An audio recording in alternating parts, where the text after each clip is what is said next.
The following may contain language which will be offensive to some people and inappropriate for children. The topics discussed may include drugs, alcohol, or be sexual in nature. This show is intended for mature audiences. Listener discretion is advised. I'm serious. It's dirty. Really, really dirty. Still here? Then pour your favorite beverage, sit back, and let's get this fucking show started.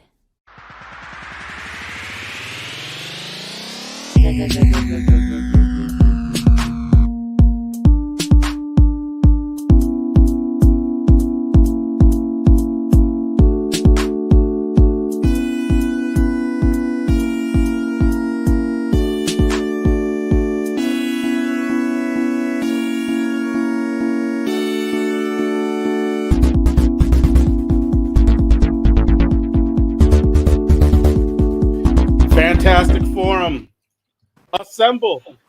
You're listening to Fantastic Forum, the premier show about comic books and your live weekly show, or your live weekly conversation, I should say, about geek culture, entertainment, and the such. We are the Fantastic Forum, coming to you live and direct from Fantastic Forum Studios, Los Angeles. Hope you're having a wonderful morning, afternoon, evening, or night, as the case may be, depending on where you are in the world. And if you're not, you should stick with us. We'll help you take it up a notch. You have the usual suspects in the building. First, he is our riddle. Inside of an enigma trapped in Chinese finger cuffs. You don't know him. You love him anyway. He's our silent assassin, Jay. Hey, what's up? Next, he is our intrepid senior reporter. He's next in line for the cowl. He's our resident Dark Knight detective. It's Oz. Picked up a handful of new listeners, viewers, whatever they are, whatever the kids are calling them these days, this past week. So welcome. This is probably your first live endeavor into this nonsense we call a show. Amen. Amen. I believe they like to be called internet users. Wait, see those dulcet tones? That is our non-invulnerable baller, our resident struck man. He's the backbone, the pillar, the strength of Fantastic Forum. He's Moses Magnum. What's up, man? And that's for my and ladies. Yeah. Then others. Right. Yeah. Well, look, he's like all non-inclusive. And as for myself, my name is Lawrence Young. They call me Mary Young. Welcome to Fantastic Forum. We do have a great show for you today. We are going to be bringing you reviews and impressions of the Resident Alien TV show, the new one on Sci-Fi, and we will be talking about the latest Resident Alien miniseries, Resident Alien: Your Ride's Here. So we'll be doing that. Of course, we'll be talking about the latest and greatest in comic book news, and of course, whatever else it is that you all want to talk about. And so we got a lot to do. Before we get to it, though, we want to make sure that we thank Mr. Scott Rubin, who without him, this show would not have happened. So, Scott, thank you very much, good sir. Hope you're doing well. Also, we want to make sure that we tell you how it is you can get down with Fantastic Forum. Here's how.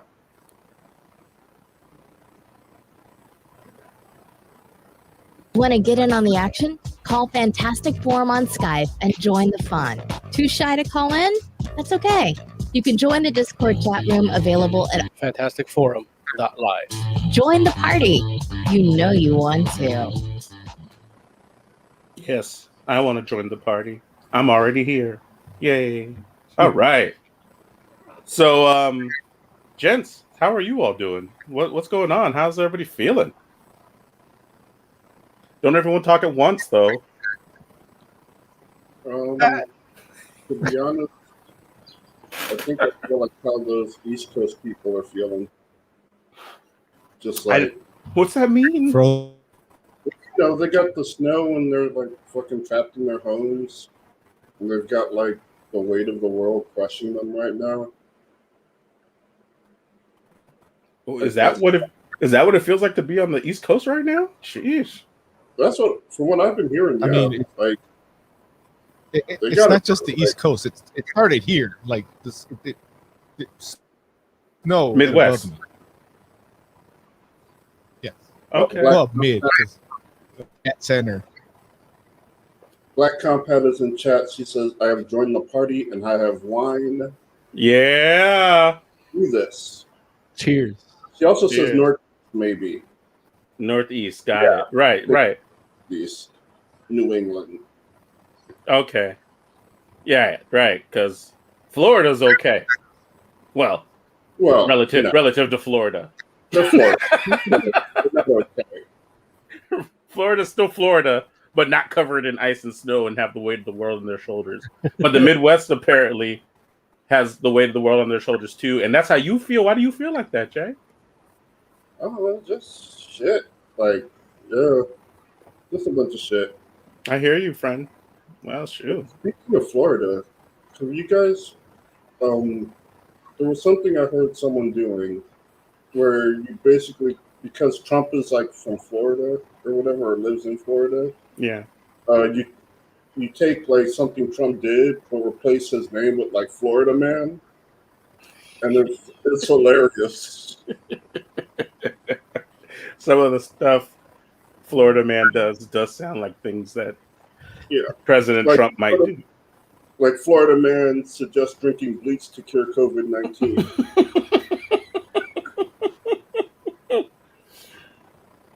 It works both ways. That's fair.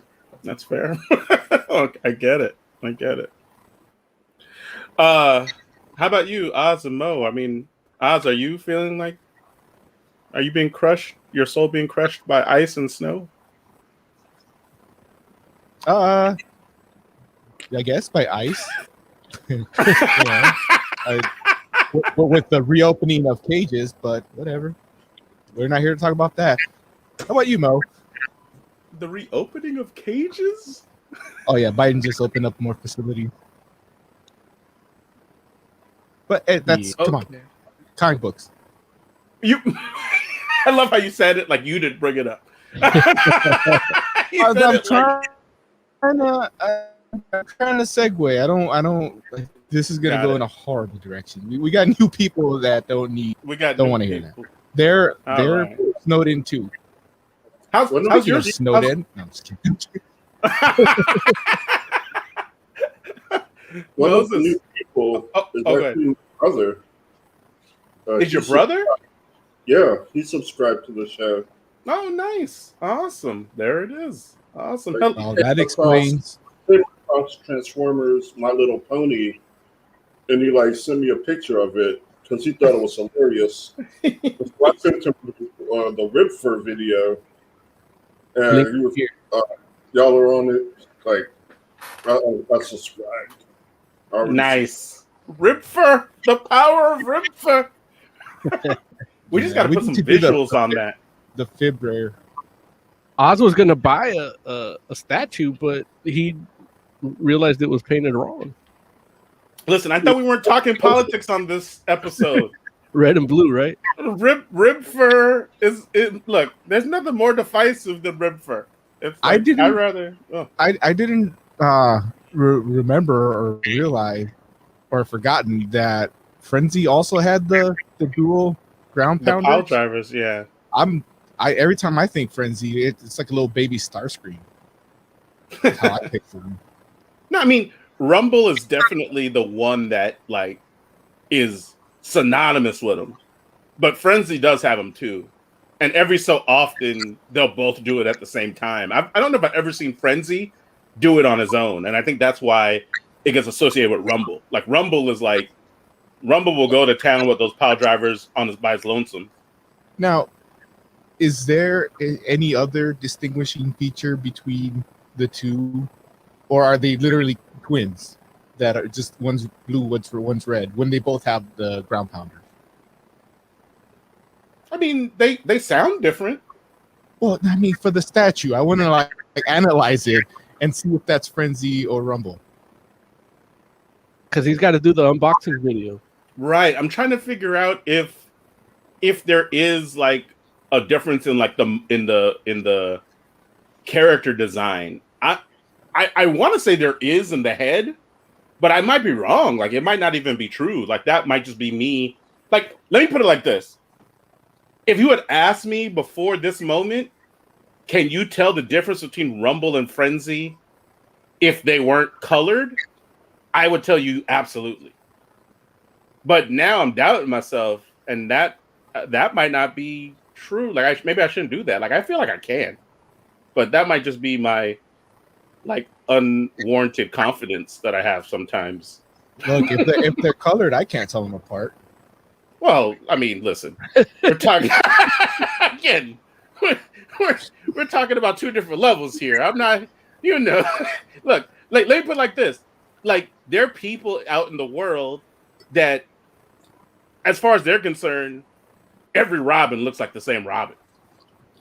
But you could tell, even if every Robin was wearing the same costume, you could probably tell the difference between Dick Grayson versus Jason Todd versus Tim Drake. Like, you could tell the difference. Yeah, yeah. Although I'm getting annoyed with people giving Jason Todd the little rogue shock of hair thing. But yeah, what do you think? Oh, go ahead. What do you all think there? Like, is that the same character design other than the torso? Much like the toys, it's like torso and the arms. Like arms is really what makes it different. Like G.I. Joe's almost. But the arms are the same arms when it's not when it's not the same. But right here, I can tell the difference. But when they look the same, they do look the same to me if they're not colored. And that's the problem with this statue is there's only one of them. If both of them had been on there, then okay, we can analyze it and say it's either correct or incorrect. I wish we had the picture of that statue, but yeah. And look, I will tell you, I'm shocked by the idea that you have a Soundwave statue and you only have one, whether it be Rumble or Frenzy, and it ends up being Frenzy. Like, Rumble is the standard go-to. Like, if you're like, okay, here's Soundwave and the tapes, but you don't have all of them, it's like it's usually Ravage, Laserbeak, and Rumble. Mm-hmm. And that's why I assumed it was Rumble.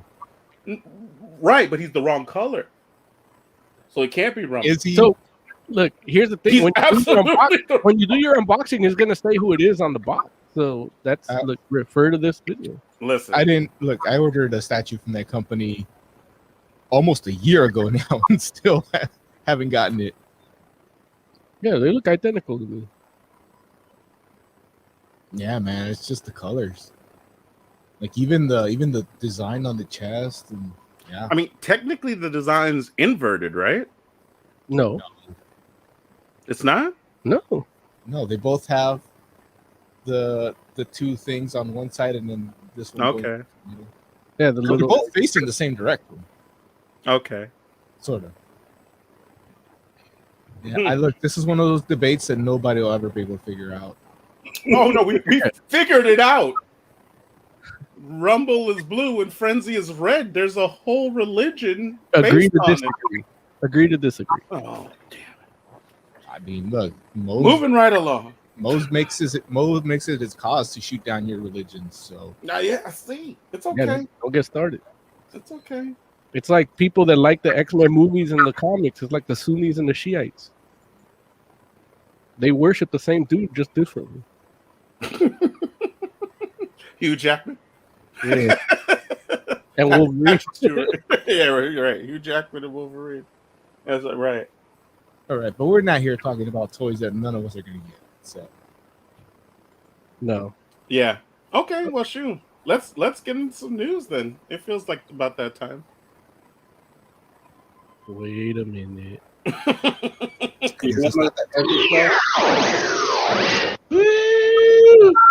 Comic book news. We should have a comic book like her. Well, not like that, but like that's thematic. That's for. Yeah, I know, right? Exactly. I love it. I love it. Chum chum. All right. So let's see. Because you all have been dying to know, we'll start off with this. Especially Oz and Moses and Jay here, because they're the ones that really, really want to know more than anyone else. But the Snyder Cut is officially done. And it's probably going to be. It would probably be R-rated if it was being rated by a motion picture association, which I guess maybe it still is. I don't know because I guess not, right? It's just going to HBO Max, right? So no. Yeah, I mean, It's there's still a rating, rated. but they have different ratings. They have their own ratings, like TVMA or unrated, not rated. You know, if it's like or NC-17, but it's not like a requirement to have Right. it. So Right. it's not the Motion Picture Association of America doing it because Mhm. that's for theater releases. Like that's Right. the true benefit of that. So they don't have that type of rating, but I guess it's equivalent to Yep. a rated R. Are we getting a red band trailer this month from the Snyder Cut? I mean, we might, but it's going to be more like burgundy because it's with gray letters because it's the Zack Snyder. And instead of like the standard 3 second like duration, it'll be like 1 second really fast and then 2 seconds slow and then 1 second fast again. I'm not gonna lie to you. I can't wait to see this joint now. Not because I feel like it's gonna be good, but I'm just ready. I'm ready. I'm just like, you know what? Like, You want to hear Superman say, "Man, fuck this shit." I want to see the scene with Superman twirling his mustache, like, like. But no, man. It like I think I was reading one of these stories and this fool said something like 140 minutes of new footage or never before seen footage. I'm sorry, not new footage, never before seen footage. And I was like, no, I'm sorry. Maybe it was right, exactly right. It was like a whole movie's worth of footage. And I was just like, dude, I'm like, you know what? I think I'm ready for this joint to come out because I can't imagine it's gonna be good. But I'm ready to be pleasantly surprised. Like, you know what I'm saying? Like, my bar is so low that it really feels like it can't be anything but better than I expect it to be. No, I'm Snyder- tired of hearing about it. Honestly, You're Like- tired of hearing about it, Jay? yeah, this has been going on for like it feels like years. Since Well, Justice League came out. That's because it is years.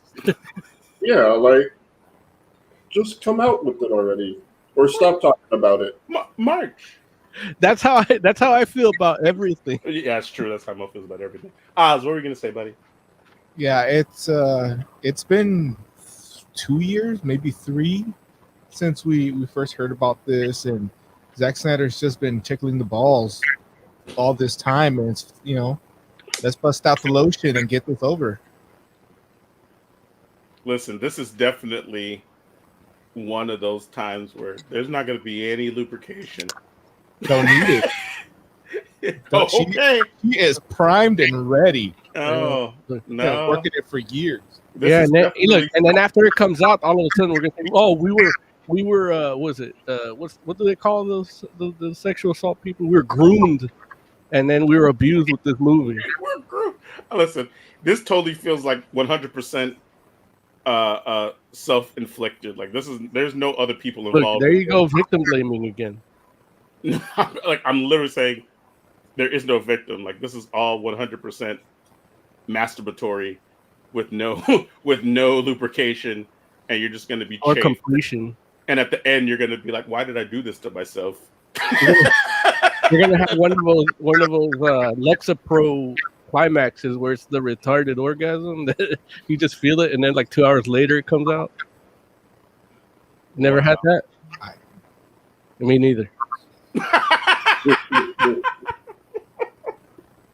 Oh my god! Yeah, Yeah, man.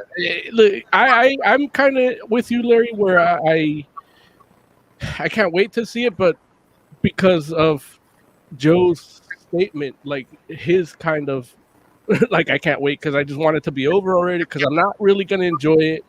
I might, I've grown in the last few years, so I might be like, oh, okay, but especially since we already got one, it's not like where it's like, oh, well, this is what we got instead of this. So we got a decent Justice League movie that was just thrown together from what they had and a couple reshoots, but it felt like something better than what could have been. And so this is just going to be more of the stuff we didn't get. But it's ultimately it's my choice, and I'm just happy Right. with Kong versus Godzilla. That'll wash down that horrible taste. Oh, just It comes out like right afterwards, right? yeah, How do you feel about that axe? the body spray. The No. question? No. Like That's a a big you axe. guys didn't see? Y'all didn't see? Wasn't there like a battle axe in the trailer? Y'all didn't In see that? the Kong versus Godzilla. Yeah. Did I miss? Did I miss Oh. see that? There probably was, but I didn't mind. I just everything looked amazing to me. Like it Oh. just got me hyped. I think Kong was holding something that had lightning on it, so it looked like he had Mjolnir. But it's not an axe. I thought it was an axe.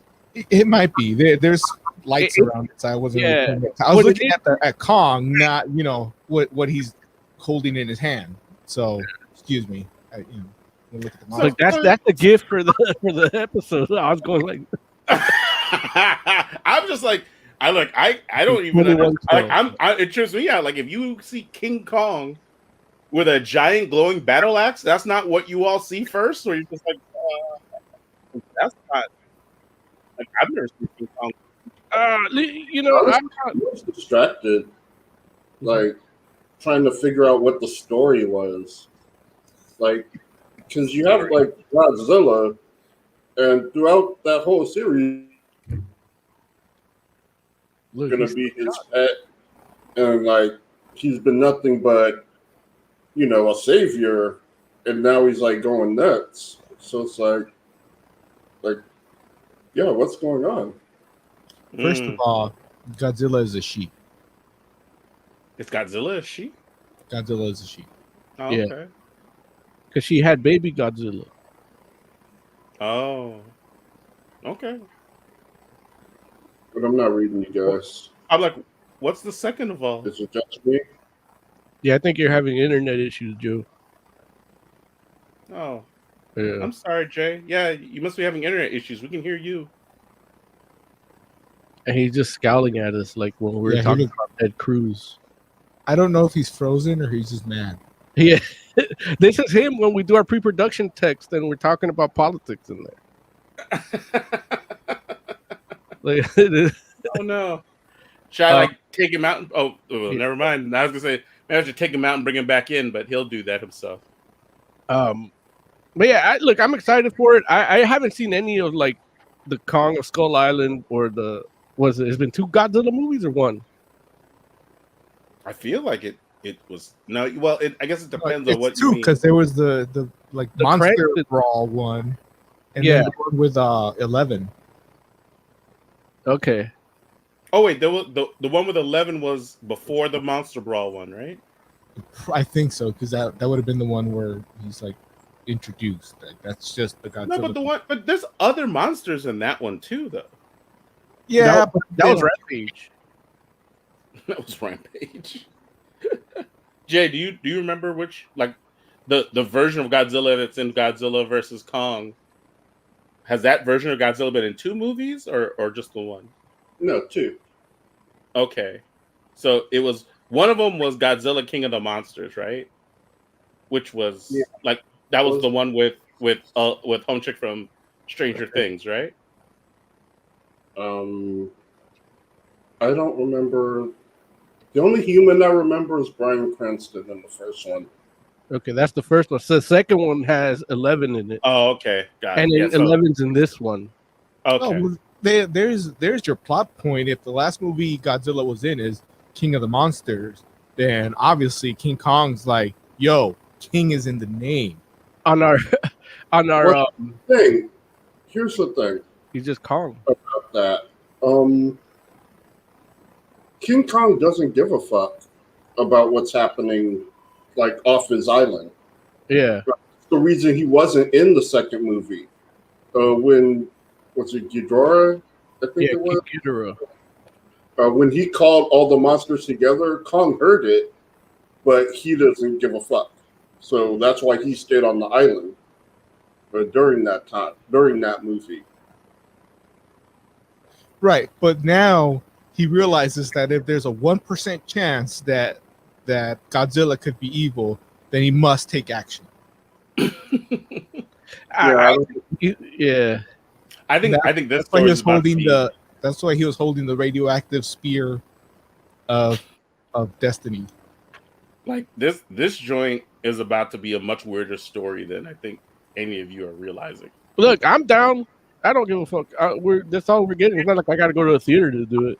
It's Yeah, two yeah. giant I'm monsters. already fighting. paying for the service to watch Friends reruns. It's two giant monsters fighting. How much story do you really want? Yeah, that's kind of it too. I mean, if it were a separate movie of these three movies, like character consistency is a thing. Yeah, but 11's in it, so there's your character consistency. Is 11 Oh, yeah. in this one? The Yeah, it's humans are always secondary for me, Yeah, I know. and it's like the humans actually kind of almost ruined the first one. Yeah, I know that was one of the criticisms because you don't even really see. It's more about them than Godzilla. I heard. Right? It's like a split focus. Like Yeah, there's literally one point where Godzilla is fighting a monster, and the camera is on the people in the train, like driving away from it. It's like, I mean, it's this human focus thing that it fucks movies up. yeah. Well, look, and that's actually a little bit foreshadowing for our Resident Alien review. So stick around. We're gonna get to that because that's a criticism I had about this too. But we'll get that. We'll get that to that later after the news. If you don't mind, I'll jump to the next story. Have at it. You know me, I love when heavy metal and comics converge, and they happen to do it with DC right now, and they're gonna be 13 different covers featuring bands that I like on the covers of DC's death metal special. It's one of them's Megadeth, Ghost, Lacuna Coil, Opeth, Sepultura, Dream Theater, Ozzy Osbourne. Each one will be number one will be Megadeth, two will be Ghost, so and then there's gonna be some variants, and you're gonna get an omnibus with all the covers, and but because DC hates me, it's not in the US. Right. So if you live in in Poland, Russia, Czech Republic, Korea, or Japan, and I know you're listening because I see the two of you in almost each of those places every week on our Podbean statistics, reach out to me, Fantastic Forum at Gmail, and send me a copy. Like I'll pay for it because I would like. They're doing a collector's omnibus edition featuring additional content plus the covers, and those will be in those countries. Aside from that, the band editions will be published in 8 countries as single issues in France, Spain, Italy, Germany, Brazil, Mexico, Argentina, and Turkey. I guess I can go to Mexico to get it once I get my vaccine. But that won't stop Montezuma's revenge. It's okay. You just drink Coronas. Yeah. I don't drink water when I'm in Mexico anyway. Yeah, I mean that's what I did when I was 5. Yeah. So no cover for the great metal band that did a song for death metal, Rise Against. Yeah, no. And that's the thing. It's like none of those bands. See, one of the criticisms I was gonna stay away from the criticism, but none of those bands are death metal bands, so they're not really in that vein. I mean, the closest one would be Sepultura, but I mean, Sepultura kind of like their whole deal when they came out was they transcended that they're a little of the punk, they have a little like reggae nuance, and so they kind of like are Sepultura. Are they metal? Yeah. Okay, like they were having this conversation in PSO, and I was going to call you to ask you about it. Tell me what PSO is. Oh, I'm sorry. Phantasy Star Online 2. It's the Sega free-to-play MMO Yeah. based on Phantasy Star. Perfect. Perfect. So in the chat, they were talking about like who is and who isn't hard rock, and it was almost interesting. Yeah. But It kind of almost got there. They're metal, not death metal, though, right? right. Well, Yeah. you know, they're Sepultura is like an offshoot of death metal. They're just a little. They have a little more of the hardcore influence, a little more punk thrash, but they definitely they're one of those bands. Like you hear a Sepultura song, you know it's Sepultura. So it's like, you know, just like Metallica. You hear a Metallica song, you know they're that doesn't define metal, even though they're metal, but that's a Metallica song or a Slayer song or a Megadeth song. And even almost every band they have on there has that trait. Like if you hear an Ozzy song, like it could be a pop song that is metal, you know, but it's like that's an Ozzy Osbourne song.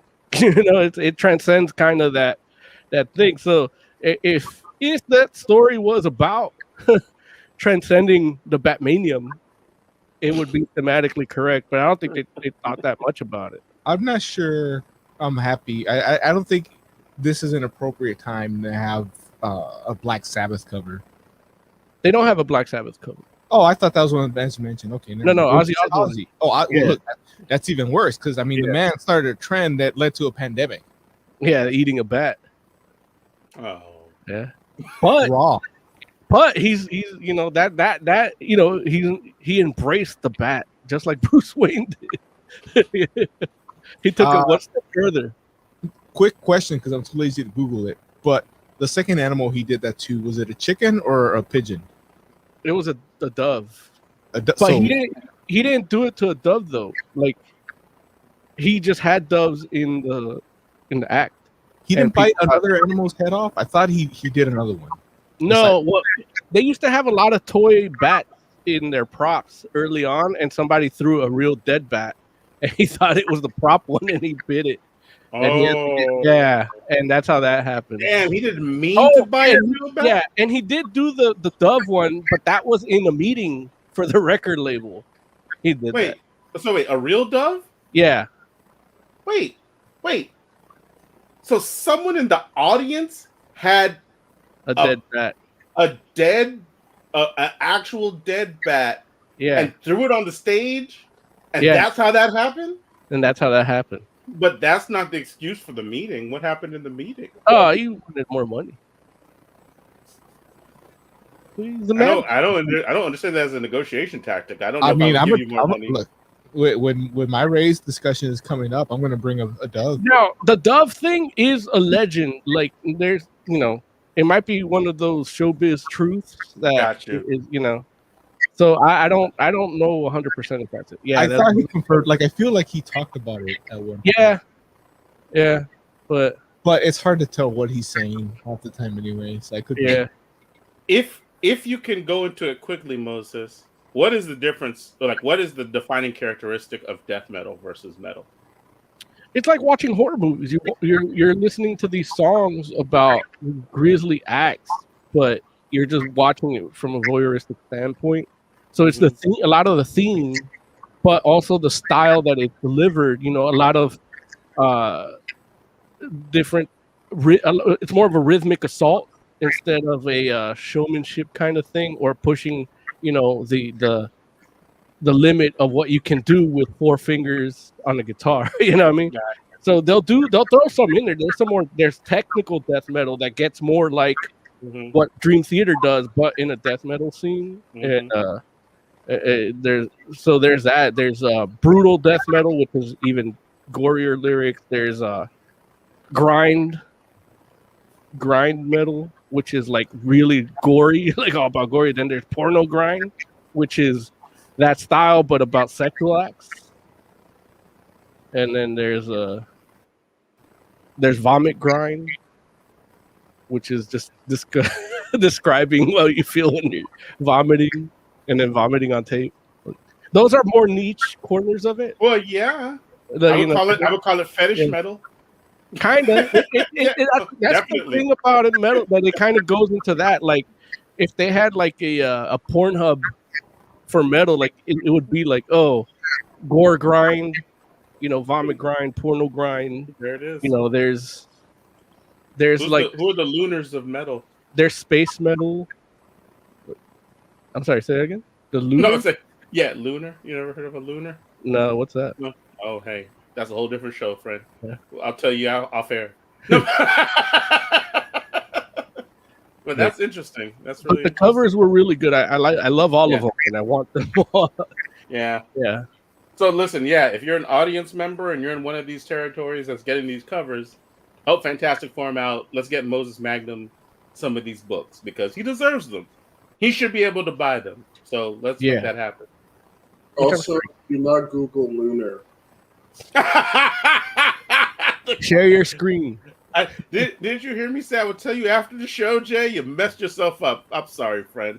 Listen, I forgot about your natural curiosity.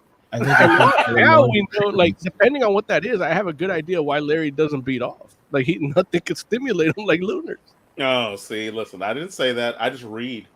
I just happen to know these things. I talk to people and find out stuff. I drink and I know things. All right. We should talk about some more news. Look, Jay, you want to talk about that Adam Ellis story? I always forget you want me to do my own stories. I mean, so Adam Ellis, he was on Twitter talking about one of his comic books. I don't remember the name, but someone did a shot-for-shot remake of a film called Creatine. That's a shot-for-shot remake of his comic book, and he had nothing to do with it, didn't know about it until the makers of the film contacted him to have him promote it. And he's basically like, no, I don't want to promote it. I don't approve of this. Like, you take the film, like, stop showing it, stop putting it up for awards. And they basically just ghosted him. And so he went to Twitter saying, hey, these guys did this, like, their film is winning awards, but it's based on my book. They even asked me to promote it, and I can't, like, what now? Mm-hmm. And so, like, it's fucked up. Like, It really is. You see some of the, like, he shows proof. He shows, like, 3 of his panels against 3 scenes in the movie. And I know that's not a lot considering a movie, but the shit does look like a shot-for-shot remake. Yeah. Mm-hmm. I wish some Marvel shit looked like that.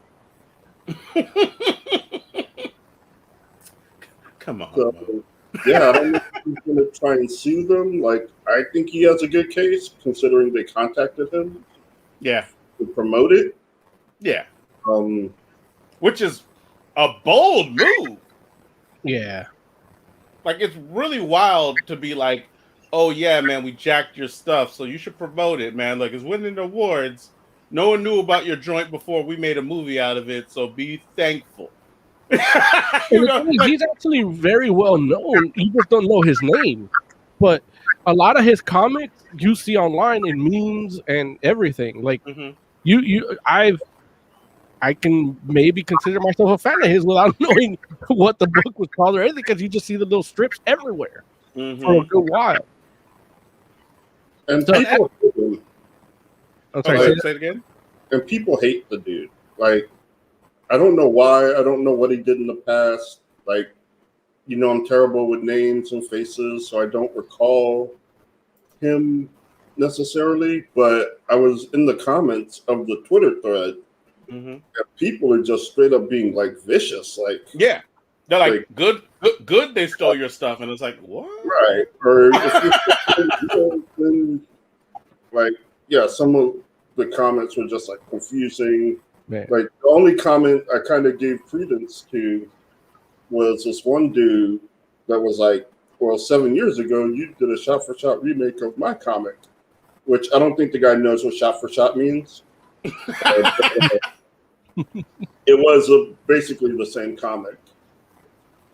So it's like, okay, but that's still fucked up. Like, someone would take your shit, make a movie, win an award off of your shit, and not even give you credit. Like, Yeah. There was something similar to that. There's a story called, I don't remember the story, but it was a guy that got tricked into having a bomb strapped to him and rob a bank. And he was a pizza delivery guy. And then he did it, and then they blew him up, like while he was in custody. And they made a movie that's like exactly the thing, but it wasn't like they didn't buy the film rights for the family or anything. And everybody that worked on the movie says, "Oh, we never heard of that case." Yeah, What? but yeah, and the movie did terribly because it's funny, it's a comedy, but It's a comedy. yeah, it's a comedy. Then you feel bad for the guy, like how it goes. Yeah, yeah. So it's like it doesn't even work as a dark comedy. And I guess I haven't seen the movie itself. I know of the case, but the Subculture Girl says it's called Evil Genius. It's on Netflix, the case. But the movie is called 30 Minutes or Less, the one they made. And Yeah, that's with Lex Luthor, right? Lex Luthor and Aziz Ansari, he's playing somebody in Eternals, right? Yeah. No, wait. No, that's not Aziz Ansari. Oh, okay. Sorry. Close enough. I'm sorry. I'm sorry. That's real wrong. But Aziz don't have abs like that. No. I don't even. Man, Yeah, I there's know. only like 4 of these dudes. You can't compete. Yeah, I know, but look, I'm just mad at Eternals. No, Aziz can't be in Eternals because he was in Venom. So Who, Aziz? Oh, son of, like, please, let's just go past this, please. But yeah, and that people didn't resonate with people because they kind of felt bad for the dude, and it turns out because the shit was real, but they totally dodged any kind of like lawsuit or anything. I saw that movie. But It was- it's interesting, this Adam Ellis case, because everything is out there. So it's like, oh, we just made it look like a meme. Like, and there's certain copyright shit, like even our shit on YouTube, like we don't own it, because it's on YouTube. YouTube owns it. So it depending on how his case goes, it might change how the internet does business creatively moving forward, because of the legal precedent it can set or what it can cement. So I would want it, if I had a bunch of money to throw away, I would just pay for his legal counsel to just see where this goes. No, he has a good case, I think. But I'm no lawyer by any means. But that's the thing. Yeah, it just depends who has got the better lawyer, really. I mean, yes, that's true to a degree, but it's one of those things where, like, he's got a solid case to be like, hey, they jacked my joint. Like, you can't take somebody else's comic and just make it into a movie without getting. But his thing wasn't even published properly. What makes it not published properly? Because it's published on the internet. So if they saw it from Facebook, Facebook could sue them. No. I mean,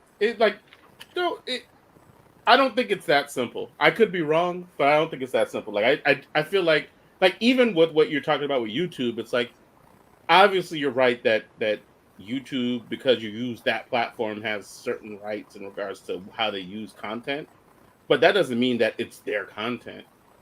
right. Like, we own all of these shows we do. Right. And that's the same thing with, right. like, that's the same thing with Facebook and all that kind of stuff, where it's like, it's like if he puts a cartoon he drew onto a social media platform, that doesn't mean like, oh, well, it's social media platform. Exilla chat says, what's his signature on it? His watermark? Not always. Well, I mean, But the it's his main art. character is him, right? Right, Like, exactly. Like, it's his art. Like, it's like, Yeah. Hey, and it has a it's a timestamp. gray area. Black Tom Cat says, but YouTube can use anything you've unloaded to the platform to promote the platform. They're not Right. gonna use anything we've uploaded. They can't use our stuff. Especially Legally they can, but ethically, and they're gonna have some groups on them. You'll see YouTube deplatform. Right. And that's a different thing where if you're saying like, okay, like, it's the user agreement, right? Like if YouTube can definitely say, oh yeah, we use their stuff to make our site better or to promote our site, but that's part of the user agreement. But they can't be like, oh, well, we made that. It's like, no, YouTube didn't make that. We made this. And that's the same thing where it's like, he made that. And so you can't make, like, it'd be different if they're like, oh, well, we saw the idea and we decided to like make an interpretation of it. But like Jay said, it's like, there's literally like, there's shots that mirror, and it's not like it's shots like of things where you're like, well, hey, anybody could be standing in a field with a Right. gun. It's like, it's very specific things that are like, okay. I don't know what one guy has a beanie, the other one doesn't. One of them says dun dun dun dun dun dun dun dun, where the other one is, like No, but there's layers. it's like, I think it's a small gray area, but it's still a gray area. I think what it hinges on is the idea, and it's like Yeah. the dude is like literally cutting his fingernails and planting it, and a person grows, and it's like, that's not a common idea. Like that's not something like, oh, anybody could have done that. And it's like, okay, even if anybody could have done that, would they have done it the exact same way? And then would they have emailed me and be like, hey, promote it because we made a movie about your stuff. That's what it boils down to. Like this is the part where it's like, dude, like obviously you jacked my idea because you emailed me. Right? It's not like I didn't email you. That's why I like avoid anybody who I ripped off. Right. And these fools are so dumb, they thought he would be happy about it. They could have just been quiet. He would probably never known, or he would have known until it was too late, and then he might not have had a case. But he has a case now. So it's just like, well. Okay. We'll try to follow up on this unless we lose interest. Yeah, you got to keep an eye on it. Yeah, I agree. It'll be interesting to see how it turns out. So, are you guys looking forward to seeing Ned Leeds become the next Hobgoblin? I guess the first Hobgoblin in the MCU. I don't know why you laughing. Dude looks like a pumpkin. Yeah. He looks like what? A pumpkin? Oh, that's not right. He's gonna Why throw would you do himself. That's not right. That's funny though, but it's not right. This was gonna throw himself. Oh my god. Real quick, in chat, Hexzilla says, this sounds like hey, we made a movie about your comic and we'll pay you an exposure. The movie. Mm-hmm. Yeah. Yeah, nobody's ever paid me to expose myself. We have no subscribers to our OnlyFans. They'll pay you, but they'll pay you for scale. They'll pay you not to expose yourself. Or they'll pay it by the pound and you'll make $1 million. I appreciate the compliment, but my junk isn't that large. Talking about your fat ass. That's property of my wife. Oh, jeez. You can play with the front. The back is hers. Wow. The Ned Leeds thing is a little strange. I know what Oz is kind of talking about because they're kind of. There was a weird thing where they did a promotional viral art where he's got a little orange cone sticking out of his head. The Genki guy, Mm-hmm. and they say that that's the hat of the Hobgoblin. When they say they, that's just like the internet in general. Yeah, but it's the same people that were saying. What was it that we shared about WandaVision? Like, that Franklin, that Agent Franklin was Crazy exactly. Richards. Yeah, it's ridiculous. That was my next news story. Thanks. Yeah, but it's kind of one of those things. But this like that character is actually the Hobgoblin. So Listen, at this point, I'm like, okay, like we're here trying hard to support and like or bolster our YouTube channel. And it's like, okay, I guess these cats are like, man, we don't have no more ideas. We gotta make up something. Yeah, I'm tired of all the people saying all those hexagons is because it's a hex. You see, like, really, dude, really? That's hilarious. You had something when you were talking about AIM. Okay, Yeah. I was kind of with you, but Yeah. the city is in a hexagon because there's a hex cast on it. Not, dude, you're done. You go home. You're out of ideas. You're done. Now, real quick in chat, this is from a little earlier, but Tiger Claw says, "What's up, Fantastic Forum?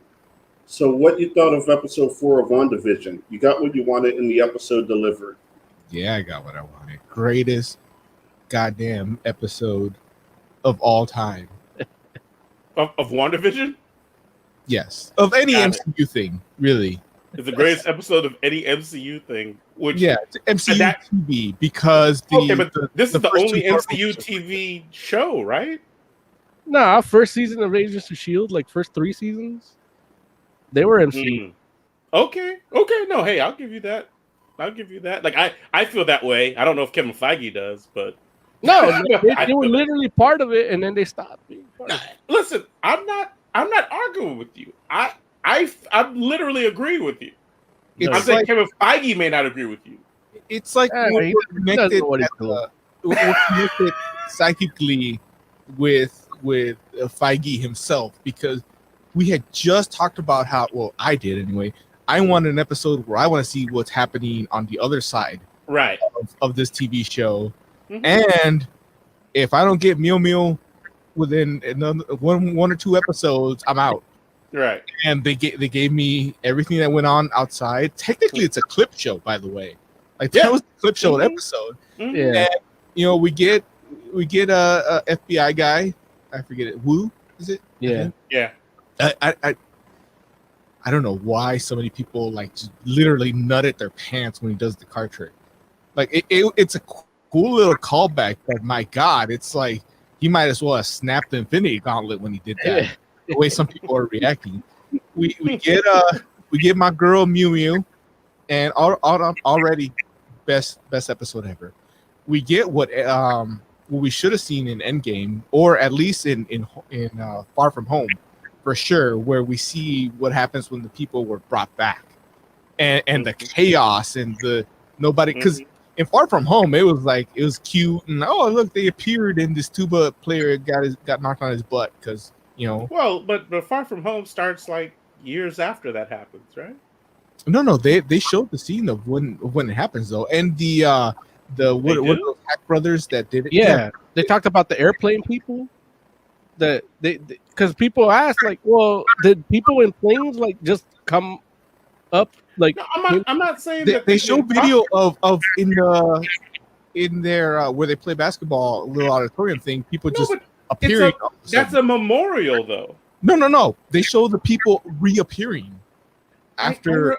Yeah, but what I'm saying is, like, isn't the scene literally like it's been like 1 year or 2 years since the blip? 5. Okay, it's been 5 years since the blip, but it's not saying it's not like they're saying, "Oh, these people just reappeared." No, they literally show a scene where people reappear. I'm not saying they don't show a scene of it, but I'm saying, aren't they remembering the fact that the people reappeared? No, they're remembering that they disappeared. Point is, the Russo hacks went on and said, "Oh, people just appeared and it was nice and funny, ha ha ha ha." And this episode actually showed you like what which kind goes of- on- Just so I'm clear, in Spider-Man Far From Home, the people that were gone come back in Spider-Man Far From Home. Yeah, Is what you're saying. yeah. Okay, They show a scene when they come back. But they show video of the moment they came back. The actual movie itself is several weeks later. But it's Does not that help you, weeks. Lawrence? It's like it's not years or No. a year. No, It's like weeks. it's weeks, maybe a couple of months, but it's not years. Because The confusion is it takes place 5 years from the snap. No. I mean, I understand that aspect. I guess what I'm saying is, I thought WandaVision, even as a show, is from what we were learning, is taking place before the Spider-Man movie. At least from But what only we've by a seen so couple far. months. It is. Well, I don't know if we. Well, I don't It know is, that but we not know by a that lot. though. I don't know that No, we we do know know that. We do know How? that because at the point that Monica Rambeau shows up to the WandaVision hex bubble, whatever you want to call it, is 3 weeks after she came back. So it's 3 weeks after Endgame. And Right. Far From Home Yeah, but what's it have is to do? What's it? Far From Home takes place after that, not by a lot. I mean, it's either Well, no. weeks or See, a but that's couple of the months. question I'm asking is, how do you know how long the difference between WandaVision and the start of Far From Home is? I don't think you know. Because they say how long ago Well, the look, blip here's the- was in the news report. They actually say However long, I can tell you, however long the show WandaVision takes, if it's a time span of months, because they talk about episode 4, how long it's been like that, right? Yeah. I'm not. Okay. Yeah, you're right. So Like from when it ends, you're gonna know because Spider-Man asked, why can't Doctor Strange handle this? And he goes, he's busy, and we know that this is gonna lead into Doctor Strange, so he's probably gonna be tied up with this. So it's probably gonna happen concurrently. At least Maybe. a part of the series will happen concurrently. Yeah, maybe you might be right on that. And I'm absolutely right. I'm always right, Larry. well, listen, You just don't remember. I'm not talking about the episodes we haven't seen. I'm just talking about what we've seen so far. So that's why I was asking. But we can move on. I'm sorry. Well, I did have something to say about this episode. Our fans on Instagram commented and chimed in and said, man, it was pretty decent. Still doesn't make up for the shitty previous episodes. So they didn't like the gimmicky sitcom-y ones. See, go ahead. And that was Dave Ryan, superstar. Yeah, he's always got the hot take. But real. I can see him not liking those gimmicky ones, but I was okay with them. Oh yeah, I love it. And then seeing them under this different context added something to those. Oh, absolutely. I went back and watched them again, and we'll see where it goes forward. I think we're going to see less and less gimmicky episodes or gimmicky sections of episodes. right. From what I'm seeing on the internet, Far From Home takes place 8 months after Endgame. So we're looking at 6 or 7 months after when Monica Rambeau shows up to the Wanda Hicks. Okay. If that clears anything up for you. Absolutely. Does the world make sense to you again? It makes sense once again. Look, I will say that, episode 4, I really enjoyed. It was awesome. However, I was really looking forward to 80s sitcom version of WandaVision, and I didn't get it at all. And that I would be lying to you if I was like, it disappointed me in that regard. But the show itself was amazing, and I'm glad we got that, and I'm hoping we still get the 80s. Yeah, right. I'm hoping we get it in tomorrow's episode, or I'm sorry, Friday's episode. I'm hoping we get that. They might start speeding it up too. Like you may get 2 decades in one episode. Right. And I'd be okay with that. Like I don't necessarily need like an entire episode of a decade per se. And I hope that they do continue the trend of like it'd be awesome if we get 80s and mixed in with what's happening on the outside. Like that'd be awesome to me too. The episode 4 to answer Black Compact, who was asking me if episode 4 was in the 70s. Yes. It wasn't in the 70s. It's based on the Brady Bunch mostly. And the trailer for episode 5, and I think that's what Tire Club might be trying to mention in chat. The trailer shows a Vision stepping out of the bubble. At least that's what's implied. I mean, they put out fake trailers all the time. I mean, Marvel's sneaky with that. It's because they hate their fans. Everyone knows that about Marvel. They do. just Right. like Legends. Right. Speaking of which, so I mentioned last week how fans could vote for one member of the X-Men. So Did, you know did Joe that win? did Joe win? Yeah. Joe did not win. Not because we know who did win, but because Jay was not a choice. Time to stop the steal. It's rigged. Steal. Like almost Jay. every person in there is like would be a better X-Men than me. Hey, wait. I love how Jay said almost. Who's the ones that wouldn't be? The ones who are Armor, Boom Boom, or Marrow.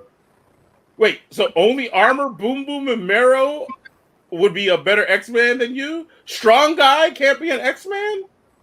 He can. He just wouldn't be better than me. Damn, Banshee? Maybe. Like, I think I edged him out. Banshee would be Jay's arch enemy. Yeah. You got the really loud guy, and then Jay's just like stands there.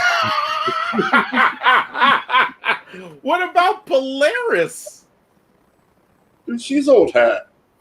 Wow, damn. You're like a tough crowd with this. I want to read the issue where Joe's just chilling with Dupe. Dupe. Why wasn't Dupe on the ballot?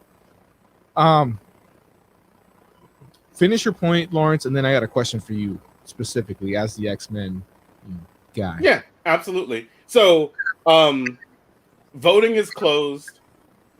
We find out officially who the new X-Men team is going to be in June at the Hellfire Club Gala. And that's like an event that's happening in the comics. But Marvel is once again allowing fans that are part of the Marvel Insiders to go ahead and potentially be drawn into that comic as a guest at the Hellfire Gala.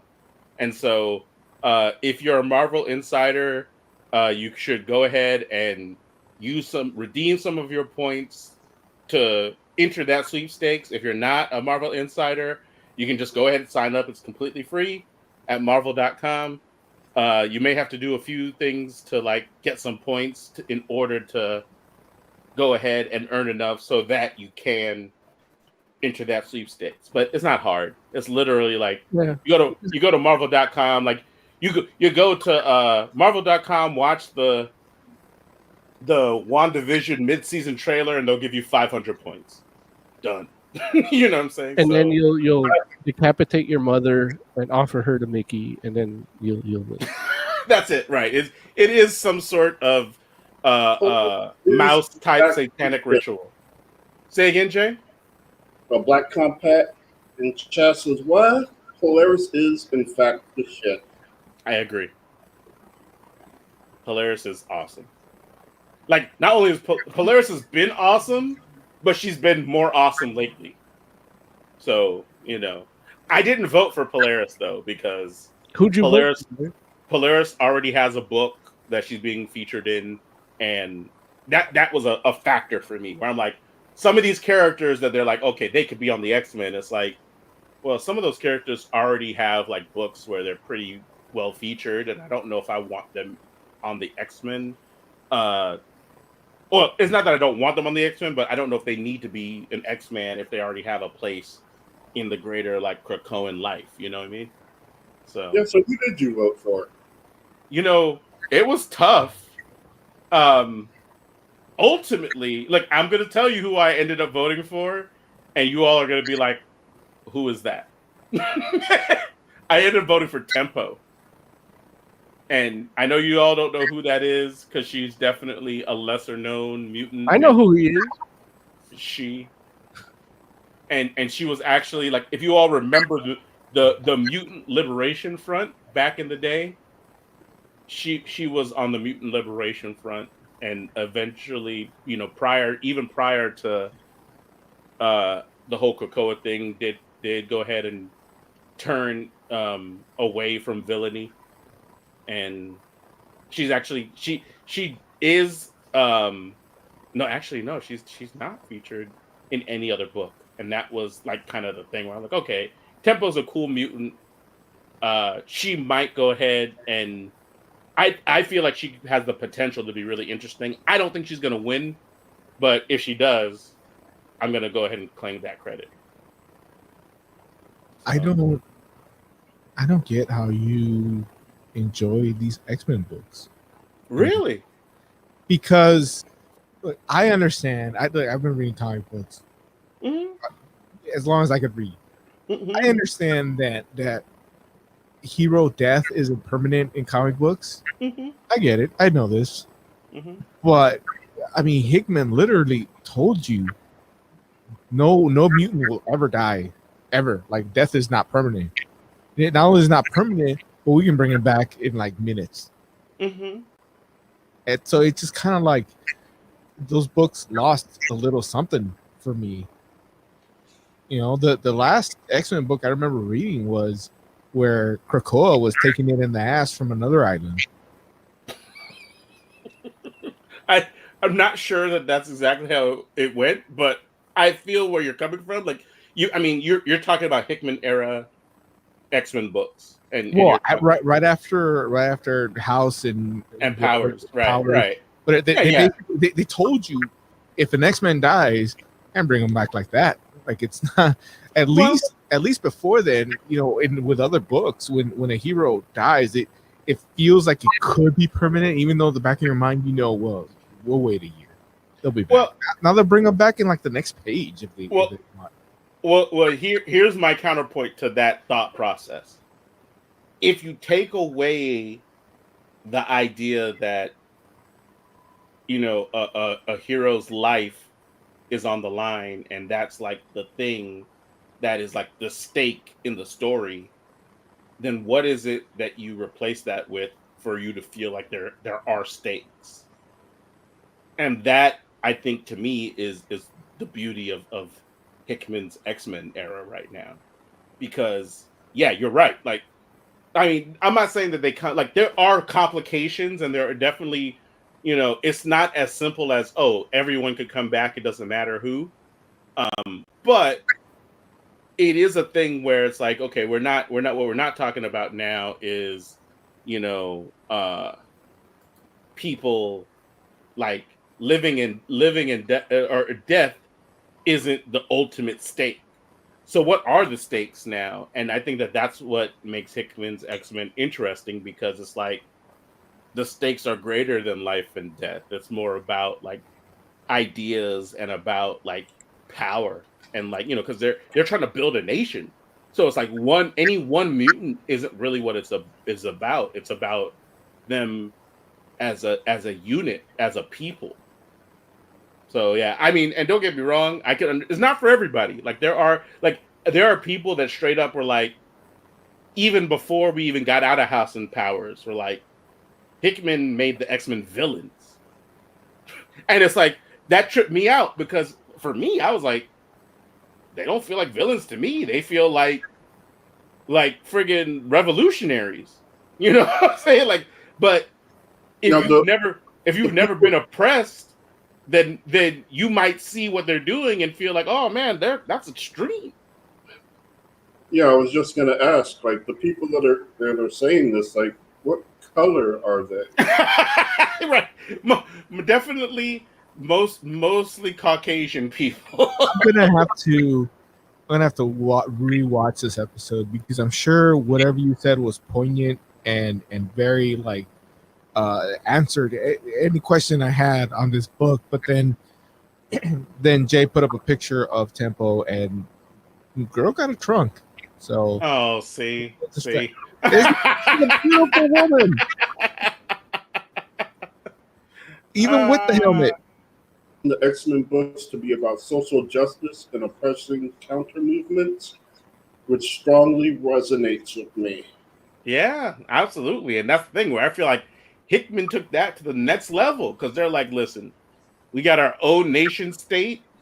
We're about our people, and we'll help you all, but we need you all to recognize that we're here, and that we need to be like our concerns need to be addressed as well. Hickman took traditionally oppressed people and made them a power in the world of politics. Mm-hmm. Like, you cannot ignore, like, every person, every citizen of this country is technically a weapon. Well, I mean, but are Some they a of which weapon? are way above nukes. Well, I mean, I think where you're coming from, but it's like one of those things where it's like, you know, you're calling somebody a weapon for what they were born to be able to do. Yeah. I mean, if We're not going to get into that 3-hour discussion of Civil War ethics, right? Nah. No, I was just trying to find out why Lawrence is still reading these books. Not, dude, they're amazing, and that's the thing where it's like they keep, like, here's the thing, they add wrinkles, like the you know, usually people avoid those in the sense that without trying to spoil too much, they had the Ten of Swords event, and I'm not gonna lie to you, the Ten of Swords event was a little weird. I enjoyed it, but there's like, when you get to the middle, it gets strange all of a sudden, and then kind of brings itself back, and you're like, okay, that was a wild little diversion, but okay, it's cool, we're here. But during the course of Ten of Swords, like, the stakes get upped again, and it's not to say that, you know, you can't bring people back, because you still can, but, you know, being able to bring people back in and of itself isn't all, like, again, it's like, what are the stakes when death isn't on the table, as far as like, okay, death is meaningless, so relatively speaking, you know, and it's like, so what do you do then?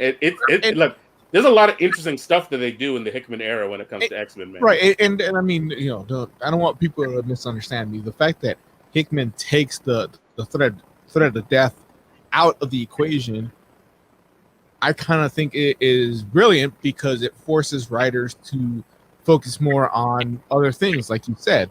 It's just, I don't know, man. I just couldn't do it.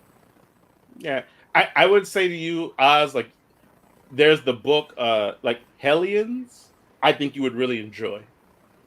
And Hellions is basically the mutants' answer to like Suicide Squad. That's a book that I believe if you read that joint, you would be like, this is a good book. I get it. I like it. And again, it's all in the Hickman era. It's not that one's not written by Hickman, but I honestly, I think any of you would enjoy that book. Aren't we still technically in the Hickman era? Yeah. Oh no, absolutely. Okay. It's just you keep saying it like, oh, that was 20 years ago. No, I'm just saying it's now. Like, no, homie, I'm saying now. I'm sorry. Yeah, no, I'm talking about the current era of X-Men. Like, Hickman's not done by any means. Yeah, and so, yeah, it's good stuff. It's good stuff. Okay. All right. Look, I might take a look at those books and then not buy them. So. There it is. Any more stories? Yeah, any more stories before we get on to other stuff? Anything that anybody want to make sure we mention? No, I think that's it. Okay, cool. And we have a heavy metal minute, and then I'll hit the music. Why are you laughing? We doing the Resident Alien TV first or comic first? Yeah, we'll do the TV first. I wanted to do them concurrently, but well, you didn't. Did you read the comic? Yeah. Okay. I read more than the one you told me to read. Yeah, me too. That's the power of Resident Alien. So, okay, wait. So you're gonna play? That's the power that Two Dicks has over me. Wait, what music are you gonna play about? Well, first you can do the heavy metal minute. Yeah. And then I'll play the TV review music. Oh, got you. Okay. Comic cool. TV review or comic cinema review. Let's do it. Jay, you got that, or you want me to do it? Do I have those now? It's in the we do have the whatchamacallit there. I'm sorry, that's not that. In drama section, in the gossip section here, I've been talking a lot about John Schaefer. It's been my more popular videos. You're going to see it at the end of here probably. you know, he was part of the insurrection.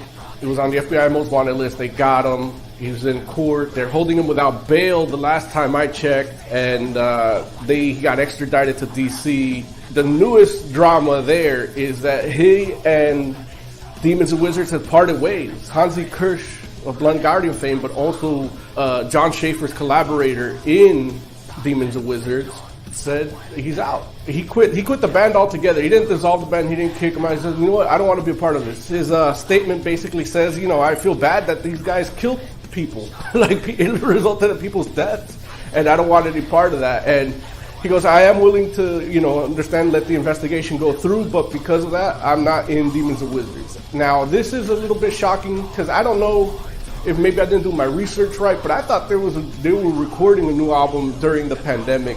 They showed pictures, but it could have just been a flashback to when they recorded the last one.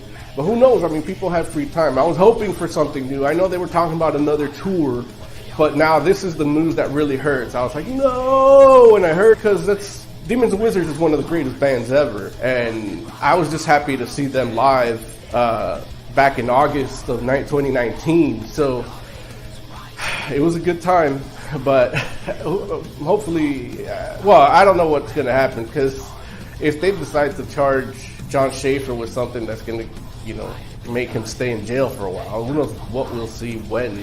You know, we might not see any Iced Earth stuff. I know the merch store for IceEarth.com is gone. Imperial Merchandising sells t-shirts, and all these you can't find Iced Earth shit anywhere. So that's going to be a big loss for them. But we'll see. I mean, we'll see where this goes. That's why I always say we'll see where this goes. But honestly, it's going to go where it's going to go, and there's nothing we could do. I'm Moses Magnum. This has been a Heavy Metal Minute. Now, if you saw that it kind of cut off a little bit, that's part of a larger, longer episode. That if you subscribe, hit the bell, you'll get tomorrow around lunchtime. If you're back at work, you get to watch. If you want the full Magnum, Yeah. stay tuned and subscribe. And it's bothering me a little bit how good he's getting at editing. Dude, I was watching it and I was like, man, yeah. It's amazing. Good job, between you trying to replace me and him, him editing, I'm whatever. Move on. Who's trying to replace you? Yeah, you literally sent us a text. Hey, I got Oz's replacement ready to go in the chamber. Is he gone yet? Fuck that guy. I hate him. That totally sounds like a text I would send. Oh, he's in this group? Damn it. New phone, who this? New chat, who this? I remember there was at one point where we talked about replacing Oz with a girl, but he left, so it's not like, you know, we're trying to, yeah. But anywho, the surgery didn't take, so I'm still here. one thing, if you like that, you know, it's, yeah. Go ahead, Joe. Say what you're gonna say. Tiger Claw says, I'm surprised didn't talk to him. Turns out he's an abuser.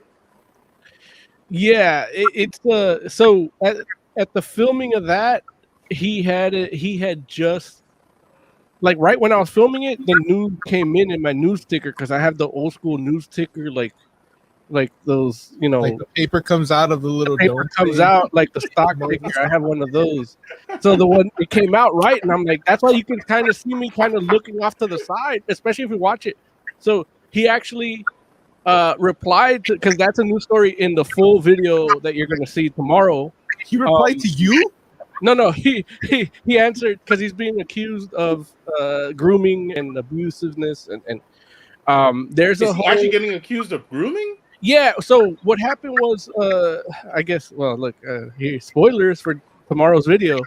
Evan Rachel Wood of Westworld was speaking to Congress about the Phoenix Act, like trying to get that going. Mm-hmm. And she named a guy. She didn't name him, but she described the relationship where, in detail, and everybody that knows Marilyn Manson and knows her is like, well, that's Marilyn Manson. He there was a whole drama. You could watch the video for that detail, but he responded to her allegations when she actually named him yesterday, right when I was filming. So that video for that story tomorrow is a little outdated when you get it, but I was gonna do a new one. I was actually gonna put it here, but I didn't have time to do that.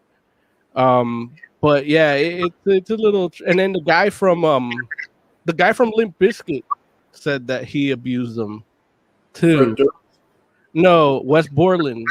But really, like, if you didn't want to be abused, not to be a victim blamer here, but if you didn't want to be abused, you shouldn't be in Limp Bizkit. Like, it's a shitty band. You deserve the abuse. You're asking for it. Yeah. I like that band.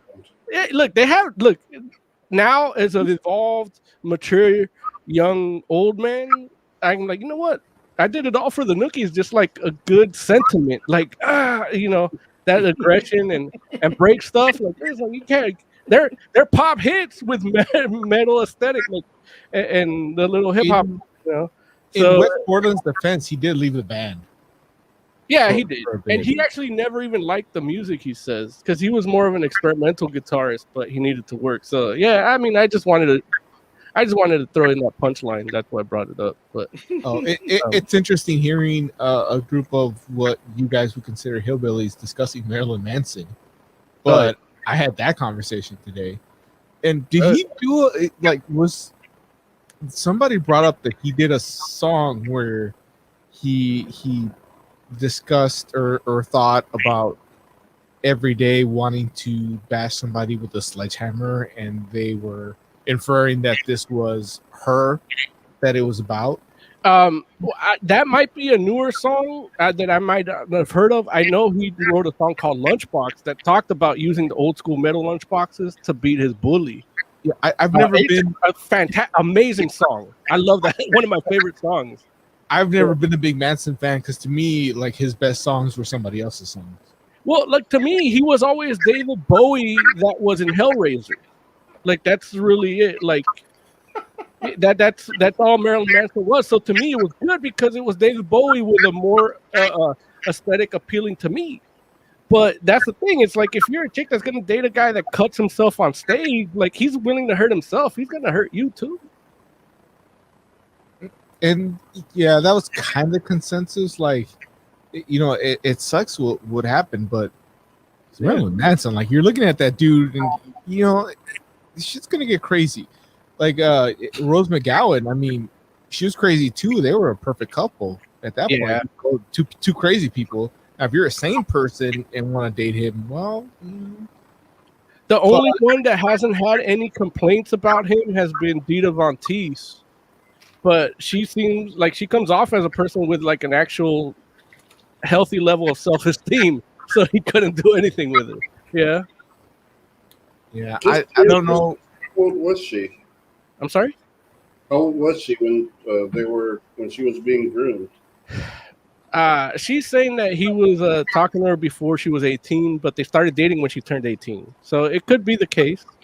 Her first role was a movie about a 13-year-old girl that bangs a 20-something-year-old dude. I mean, this all happened like 10, 15 years ago, right? They've been separated for a while now. Yeah, it's been like 10 years or something. I'm sorry, say that again, Joe? Was that the Steve Buscemi movie? No. It was a movie called 13. Oh. Marilyn Manson was in 13? No, she was in 13. Yeah. All right. When she was 13. Right. Yeah. All right. We should play some review music. You don't want to talk about more heavy metal? I hope this Marilyn Manson thing, I hope it's not true, but I wouldn't be surprised if it is. Look, how can it not be true? It's bad shit that happens, and it's a relationship, and they're all complex, and I'm not defending him by any means, and I'm not blaming her by any means, but it's like, you see red flags. I mean, he's denying it at this point, right? Obviously. He's denied it, but everybody dropped him. American Gods dropped him. He did not do it. It's like she's been talking about the same stuff for years and years, and it's not even like she messed around and said like, "Oh, it's him." she just went into more detail, and people are like, "Oh, that's Marilyn." No, she now said it's Yeah, him. she said shit. It was. That's She said the- it that's was No, but the- when people, she said it was him after people started saying it was him on the internet, right? Yeah. So it's like people figured it out because she went into more detail and she just confirmed it. But it's like if she's been that consistent all this time, we're gonna be like, oh well, Yeah. maybe it's not him. It's like, no, it's him. Yeah. He did it, and he's and so it's just like let's not even mess around and be like, oh, I mean, obviously we know Marilyn Manson is a special dude. He's got some Lawrence, issues. I'm not arguing with you. I just don't know the details of the story that well. Like, look, I didn't know she's been saying it for a while. Oh yeah. This is all news. Like, I'm just hearing about this today. No. It's like that was the thing. Like she's talked about her abuse for a while, but never mentioned who it actually was. Yeah. But it's a. Sorry, say that again, Joe. Yes, this is also my first time hearing about this. Mm-hmm. It's because you guys don't listen to Fraction of Forever. I kind of don't, and I apologize. The guy that edits it pisses me off. We don't accept your apology, Jay. I did subscribe though. Well, look, you better start That's how that watching those alerts, you son of a bitch. But yeah, it's in comic related news, he was kicked off of Creepshow and American Gods. So there's that. Has the new season of American Gods come out yet? No, he was It's supposed to be on about the, to, right? yeah, he was supposed to be on the next season, or I think he was on the last season, and he's gonna be in the next one, and then same with Creepshow. Quick side note. On American Gods, because I watched that show and I enjoy it. I don't like homeboy with hair. I'm forgetting his character name right now. The actor's name. Like nobody watches American Gods other than you. He's the main actor, the black guy. He's been Oh, the guy. Yeah, I know who you're talking about. The guy from the 100. yeah, and he just looks weird with hair to me. Yeah. Wait, the dude from the 100s on American Gods? Yeah, the one with the mohawk, like the indigenous guy.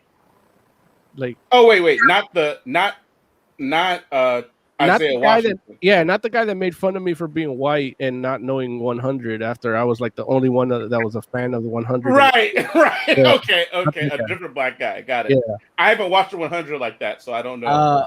Ricky Whittle, who plays Shadow. Is that the person they replaced? No. That's been the main guy in the story. He's the one hanging Oh, from out the with- beginning?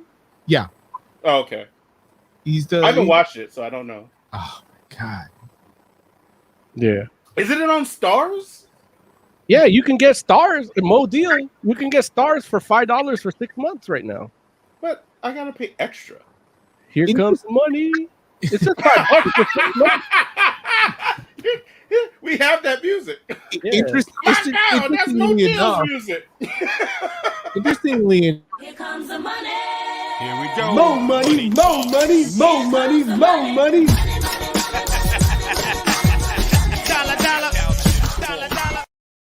I'm glad one thing I did is live in perpetuity. it praises I Mo, love that. likes that. I love that. Seen pictures of the dude, like he has hair all the time and he looks fine. He looks great. He's a very attractive and powerful looking man. Most, It's just the Oz trade- totally stuck with this dude. Oz the- stuck with him. I Him could and Joe only be so- Manganiello. I could only be so lucky. But seeing him in the trailers with hair like bugged me. For some That's not reason. him, Joe. That's not him. That's a different black guy. That's Jay. the guy that- He's such a racist. That's the guy that was prejudiced to me. His name is Ricky Whittle. He plays Shadow. What's the character's last name? Doesn't matter. Everybody calls him Shadow anyway. Yeah. Jay thinks all black people look alike. The show's also got Emily Browning, which I'm a fan of. She's a couple steps below my dear Mew Mew, who I've watched like the worst TV shows ever created just because she's in it and enjoyed them. Two Broke Girls? No. It was something with cats, and I blame Mo because he's the one that turned me on to it. He's like, "Hey, she's on this," and then I watched it and I was like, "This show is horrible," but she's in it, and I love it. She was in a show called Dollface, and I think that's the one. yeah, and I just told Oz that she was naked in it, and he went to watch it. And she's Complete not. lies. No, nothing. What network was it on? Hulu original. Oh, It's not bad. You don't look. Watch Two Broke Girls. She's better in that. Yeah, I mean it's all But she's good in everything. Anyway, Yeah. I'm gonna play the music. Is that what we're doing? yeah, let's that's move on. that's what we're I'll doing. just keep talking about Mew Mew, and then Yeah. I'll start jerking off. We and are then definitely playing the monetize. music. So let's go.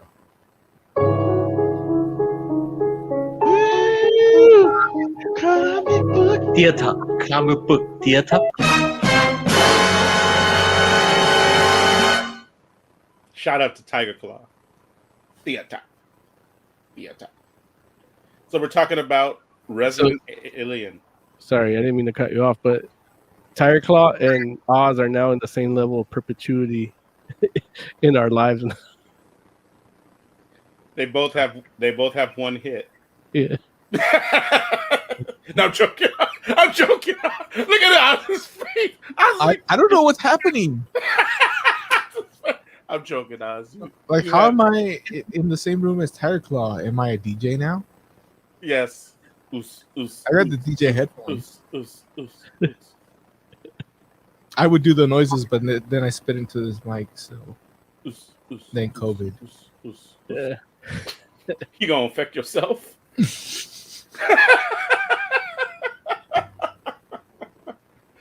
You are. I was offered the vaccine, by the way. Oh yeah, Apparently, I'm essential. yeah, man. You should take it. My Yeah. dad's essential. He got it. Oh man, look, I'm not mad at you, Oz. Oz is committed. Oz is like, hey, I didn't believe it was a disease in the first place. I'm not taking that goddamn If- vaccine. If my parents can't get it, I'm not gonna get it. When they get it, then I'll get it. My dad got it because they're like, this motherfucker's crazy. Let's just give it to him because he's not staying home. We're not doing. Okay, are we My- talking about the TV show or the book? the We're team. talking about the TV show first. Okay. But don't get me wrong, we can intertwine it a little bit if y'all want to. Just I kind of have to. just frame it as a teaser for the comic book review. Yeah. And especially like I mean technically speaking, all of us here like we read like at least one or two issues of the initial Resident Alien on the show. Like we, I we think we did reviewed it. It was a while ago. I think it came out what?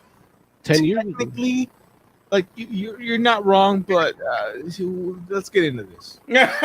so who wants to summarize the first episode of Resident You do Alien? Okay, I'll do it. Resident Alien, new show on Sci-Fi based on the Resident Alien comic book, which was it's Hogan and what's my man's name? He has a cool last name. Well, it's not cool, but it's different. What's that joint? Look it up for me, Jay. I'm Stephen sorry. Parkinson, No, that's not how you say it. Stephen Park. It's like a name where it's Park like House. it feels Park House. Maybe that's what it is. Double check. That's Jay. what it is. Okay, Park I was House. just playing dumb just to like, There you go. But basically, the show stars Alan Tudyk as the alien that gets stranded on Earth, and he basically takes human form.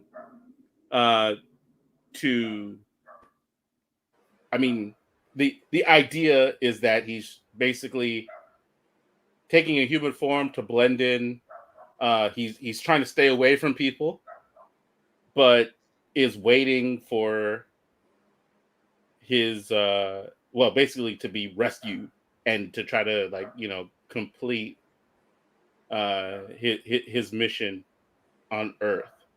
So there's definitely some differences between the source material and this show.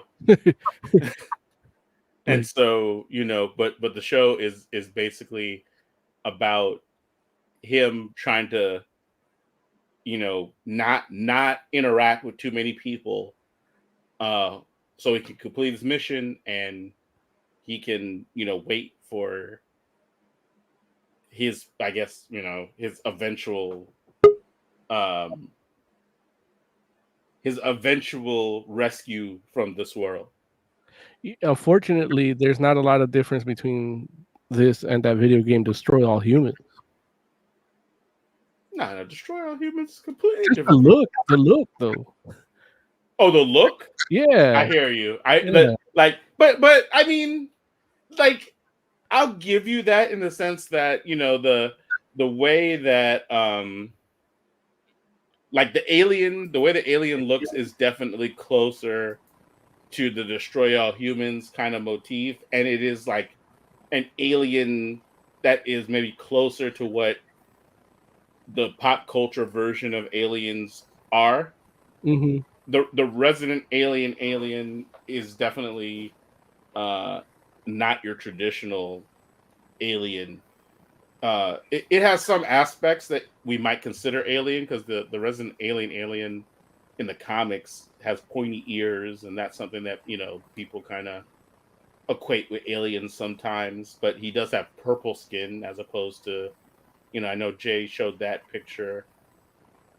He has some purplish tints, but it's kind of more of a grayish kind of thing going on. They track gray, purple. Seeing these people outside. So no problem. So yeah. So I mean, the show, like the premise is that alien takes the place of a man that was a doctor, and at a particular point, the doctor ends up dead. And so because this guy that's staying, has traditionally stayed away from this town, happens to be a doctor. Town doctor winds up dead, is what you mean, right? Yeah. That's what I'm sorry.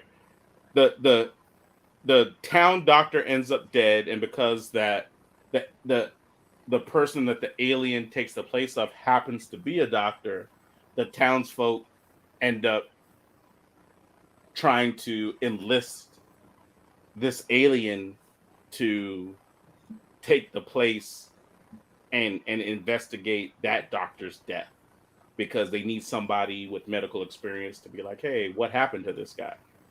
And so that is something that is a similarity between both the original comic and this TV show. But after that, it definitely kind of does its own thing. So, gentlemen, what did you all think of Resident Alien? You know what? I'm going to go to Jay first. Jay, what did you think of Resident Alien? I ended up liking it. Normally, these kind of stories, the fish out of water, when it's like an alien or something like being on Earth, sometimes it can get annoying because you just want them to know shit. But I think it works here. Yeah, I think he does a good job of being like interesting, kind of charming.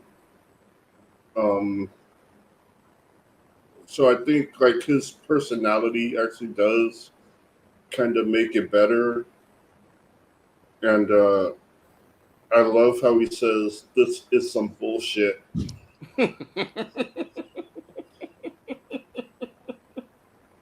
Gotcha. Yeah. Gotcha.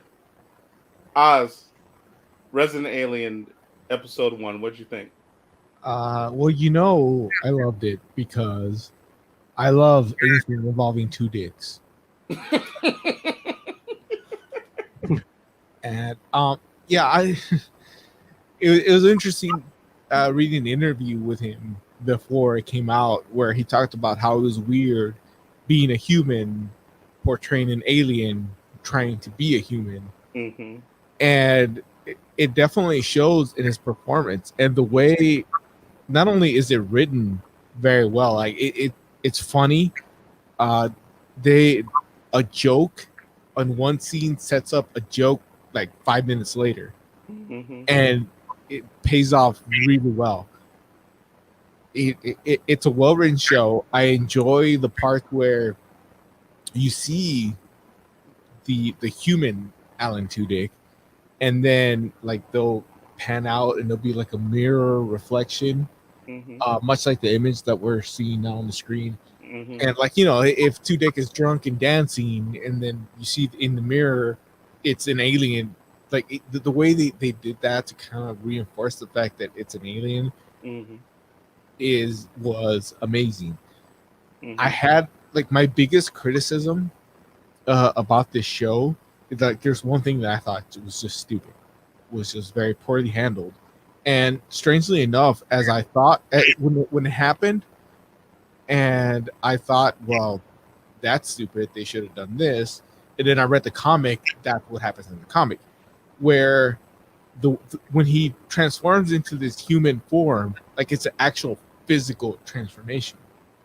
And there's a point where there's a person that sees his alien form and doesn't make sense to me, because it's a full-on physical transformation. And when that happened, I thought, well, this is, I mean, where that goes is funny, but I thought it was stupid because it's a physical thing. You know, in my head, I was thinking, well, that should be like, if it was a psychic projection, then the way he explains what's happening with this person would make a whole lot more sense. And sure enough, when I read the comic book, that's how it was explained.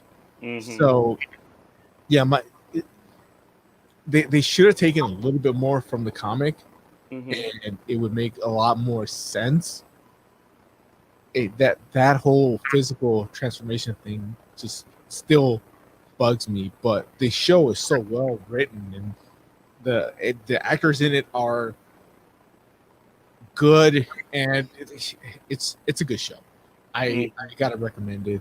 When we talk about the comics, I can get into more about the differences between one and the other. But if we're just talking about the show right now, it's a great show. I definitely recommend it. Anything Two Dicks does is amazing to me. So maybe I'm biased towards taking Two Dicks.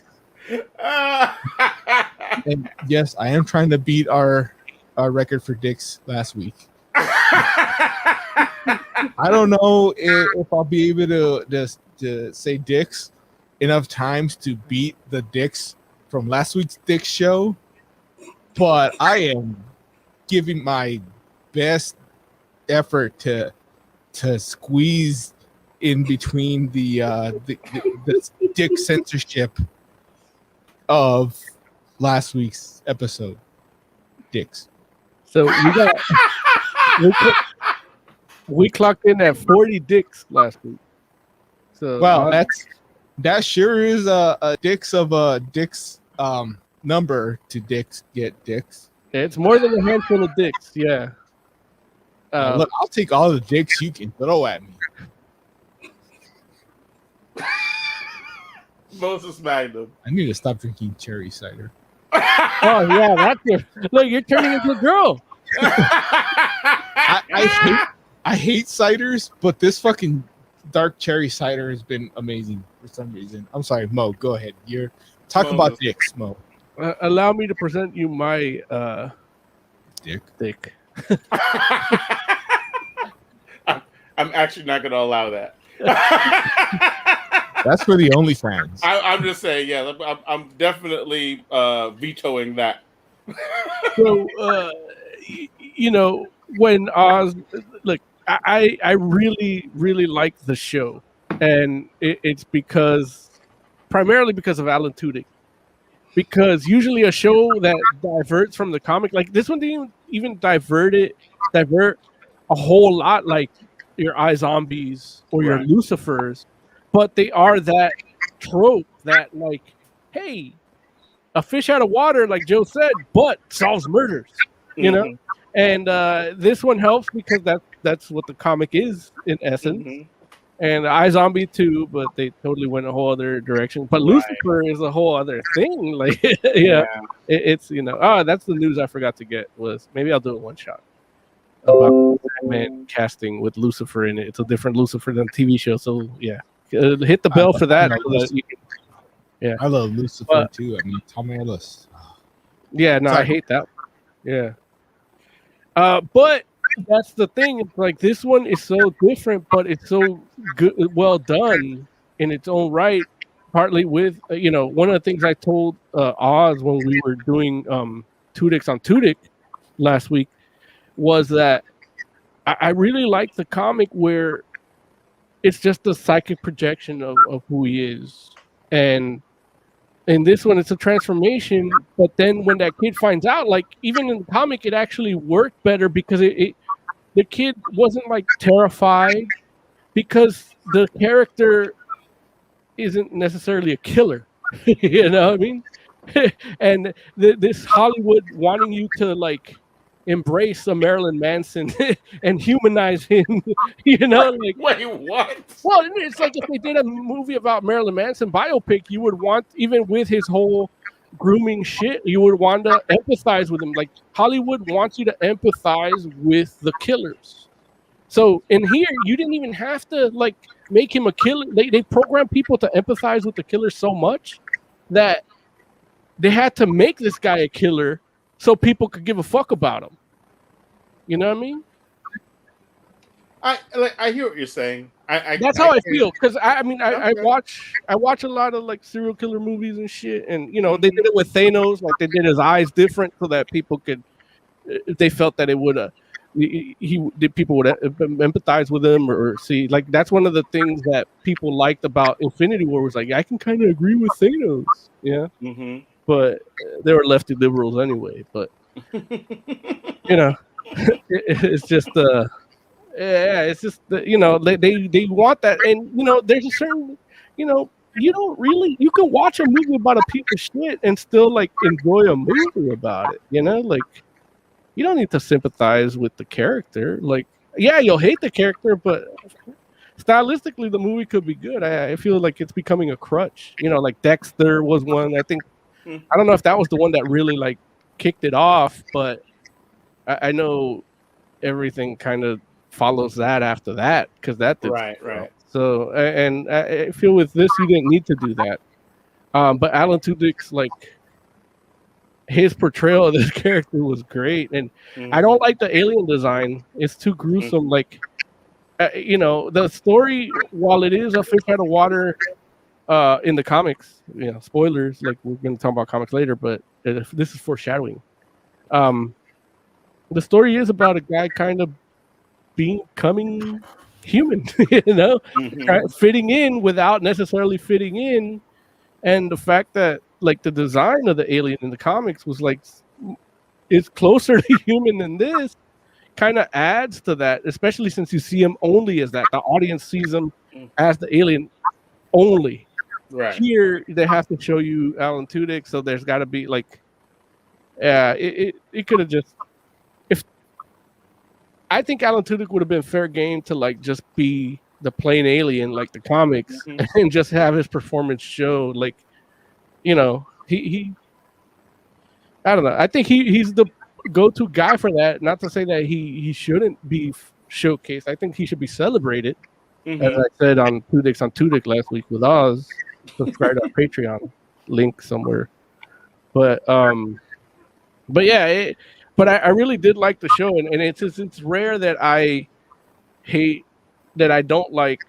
It's rare that I like something that diverges so much from the comic, so I don't even know how to. Like, it was hard for you. Couldn't even say that you liked it just now. That's how how much you usually dislike it. You say you disliked it twice before you're like, wait, actually, I meant like it. The thing is, it's the comics. Like, you go to this because this shit's so great, right? And especially talking to Peter Hogan myself, and hearing. The interview that you heard on Podbean this week that I published again, republished. If you don't subscribe to us, like you look for it, they just put Peter Hogan Fantastic Forum on Google, it'll come up. I paid money for that to come up so I can promote it here.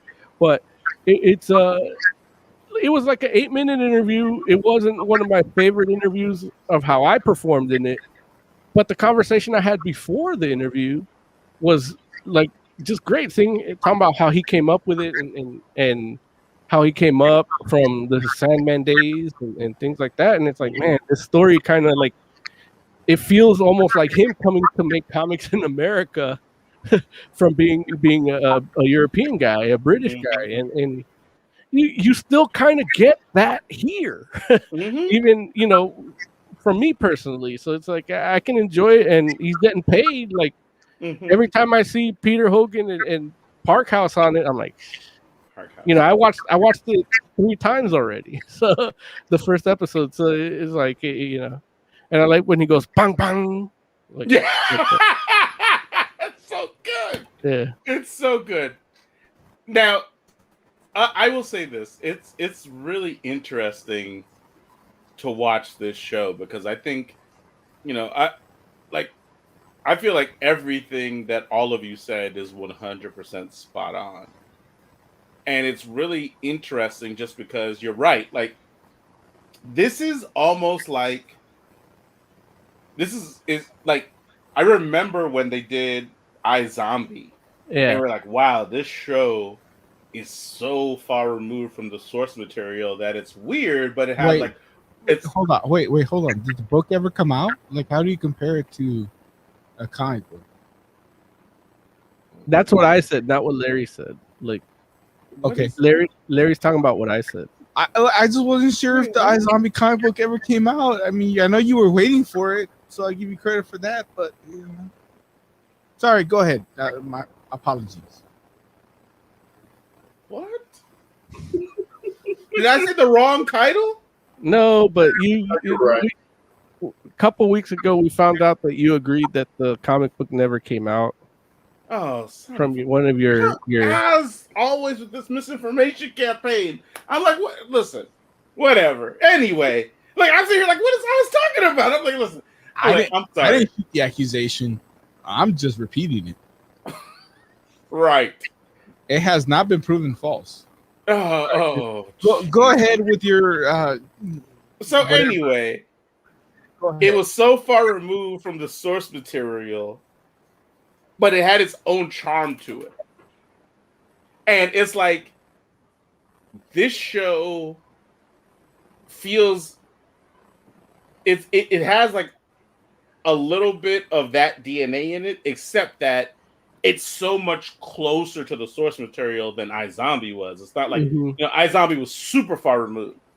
And it's interesting the way they did it too, because that's the thing where it's like, this is definitely a show that they're like, okay, we want to take that concept, but we want to make it our own. Like, you can tell that if you've read both, or if you've read one and you've seen the other, you know that right off the bat, like as soon as the show starts. At the same time, the way they choose to do it, in my opinion, makes it feel like a lot more respectful of the source material. Mm-hmm. It's not like, it's definitely not reverent. Like, reverent is like almost like what Abrams did with like Star Trek, where you think you're watching something. I'm glad you waited for Oz to leave for that.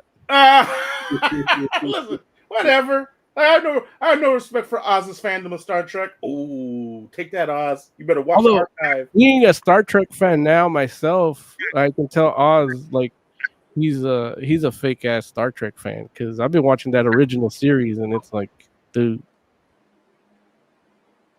Anywho, go ahead. What's that mean when you say dude? Like, what's that dude? Well, that a good dude or a bad dude? No, it's a good dude. Like J. Abrams is really like I felt that when I watched it. Yeah. But now when I'm rewatching the original series and actually loving it while I'm watching it high as fuck, it's like, man, even the Romulan design. Yeah, dude. No, listen. Abrams Star Trek is good Star Trek, and it happens to pay homage to the old Star Trek in a way that it's like you wouldn't even expect, and it's like, oh wow, it's like damn near a love letter. Right, but anyway, let's move on before Oz gets back. But what I'm saying is this: it's definitely not like it's not the love letter, but at the same time, it has respect for the source material. And here's how I know that they at least thought about it some, because the alien in the Resident Alien TV show has only been on Earth for like 4 months. Mm-hmm. The alien in the Resident Alien comic book, by the time the people come and reach him, it's been like 3 years. And that's a big difference, you know what I mean? And it's not like he was interacting with people or anything in that time. But at the same time, it was like one of those things where it's like, you're going to feel different about a place that you've been in, even if it's not your home, for 3 years, if you've been there, than you would if it was like 3 or 4 months. And so it's kind of like, with this guy being here for 4 months, it's like he's stranded and he's like, hey, I had a mission, which the mission is different, or at least from my memory, which, you know, isn't worth much. But as far as I remember, you know, the mission is definitely different in this show than it is in the original comic. And it's one of these things where it's like, I can almost see that person, like that this alien could be like this potentially if it was like we were reading the comic 3 or 4 months in, even though the mission is completely different. But it's like just his thought process in regards to people and how he sees them and how he views them. And so I'm like, okay, cool. But I will say, man, like I think what, like, Alan Tudyk,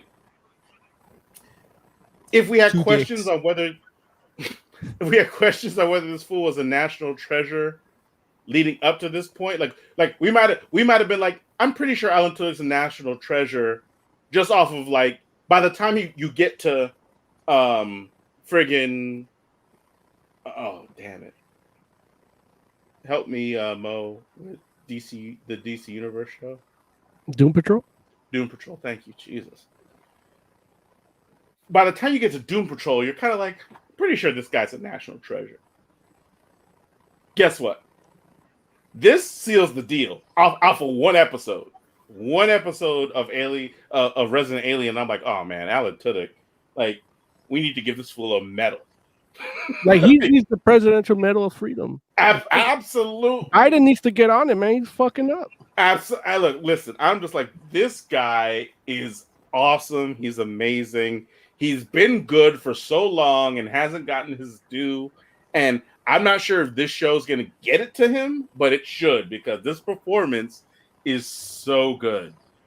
And it's like, just look, like, just like you said, the kung kung, like, it's like, come on, man. Go ahead. I'm listening. And you then got my attention. And then when you have the sheriff and this fool, like that line. Wait, I'm trying to think what the line was. This fool was like, I know he was like, oh, that guy. The sheriff says, they call me Big Black. And Alan Tudyk tells him, oh, because you have a black truck. And the sheriff is like, big truck. Yeah, he's like, oh, you a funny guy. Which, that's not what I'm talking about, though. I'm talking about inside the friggin' clinic. Oh, and after he leaves, this person's been dead for 6 hours by the smell. Is that the scene? That's hilarious too. Yeah. No, that's not even the scene I'm talking about. I'm talking about after. Oh my God. I'm talking about after. What's this show? Right. That's the beauty of this show. Like, there's so many things where I was like, oh my God, this is too much. Is it the admit it, you took the body? Of course I did. Mm-mm. After they initially, he's examined the body, the correct body, and then he leaves, and then the sheriff's like, That's a weird motherfucker, right? Or he doesn't say that. He doesn't say, but it sounds like he should have said that. But he said something like, who does that, or like, what is the? And he's like, what is the chunk? I'm like, what is the joke? It made me laugh so hard. I had to pause the show and go back and watch that point again.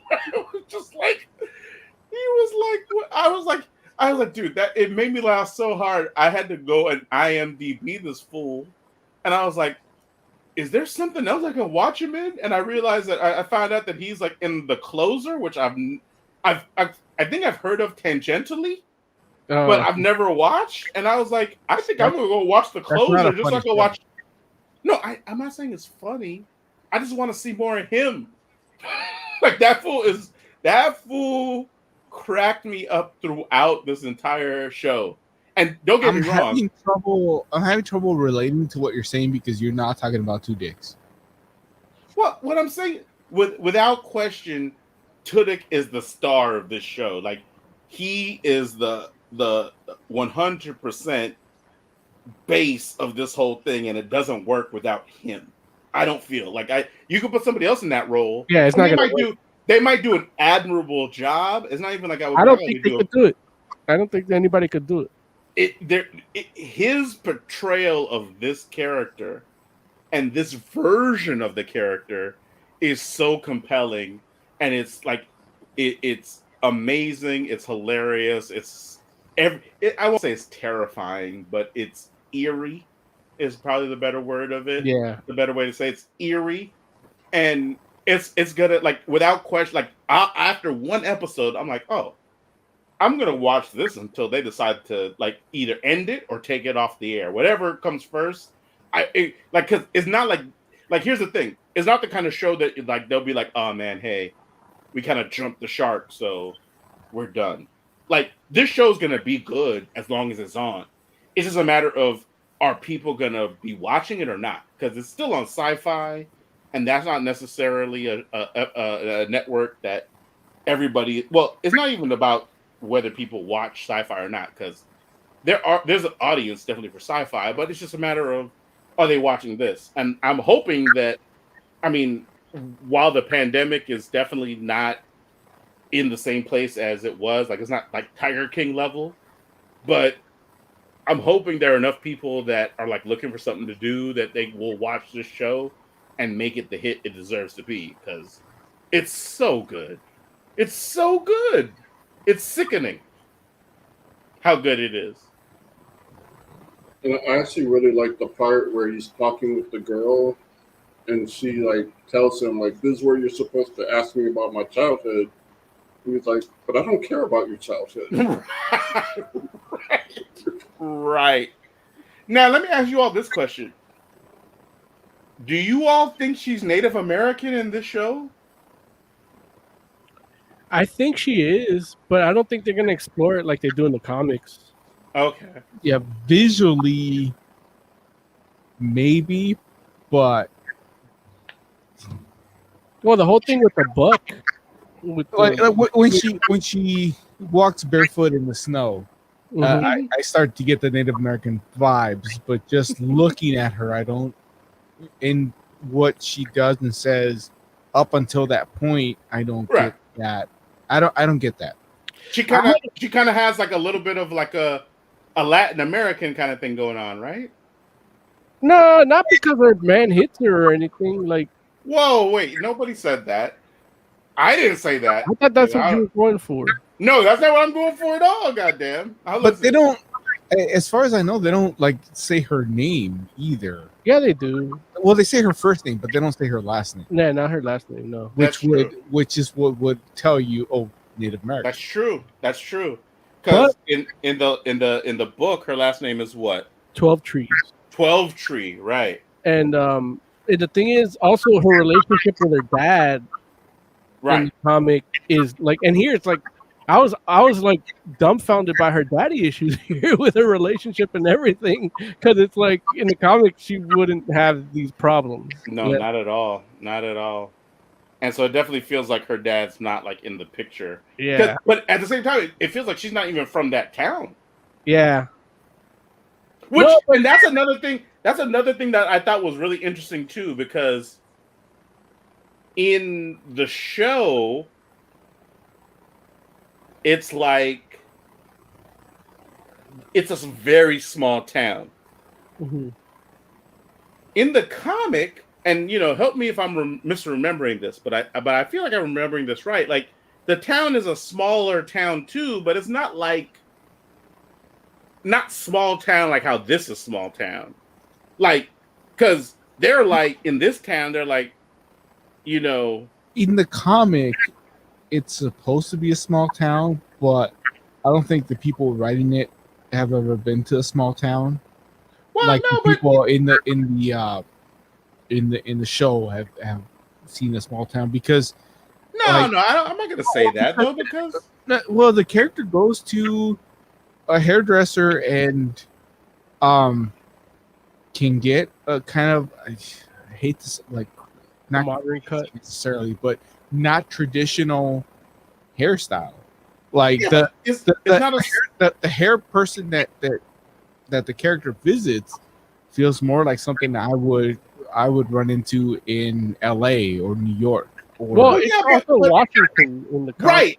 Exactly. Like it's Washington in the comic. it's Washington in the show too. No, it's Colorado in the show. Is it? Yeah. It's like a tiny and they're both called Patients, but it's a tiny town in the show. But in the comic, the show the city is like a smaller town, but it's still like it's in Washington, so they're like where it's metropolitan. Like they have a mall. There's no mall in the TV show. You know what I mean? Like I'll say this. That he hasn't gone to the mall.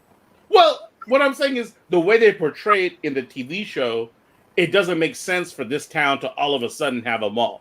I mean, I live in a small town. We have 2 malls. I mean, Yep. okay.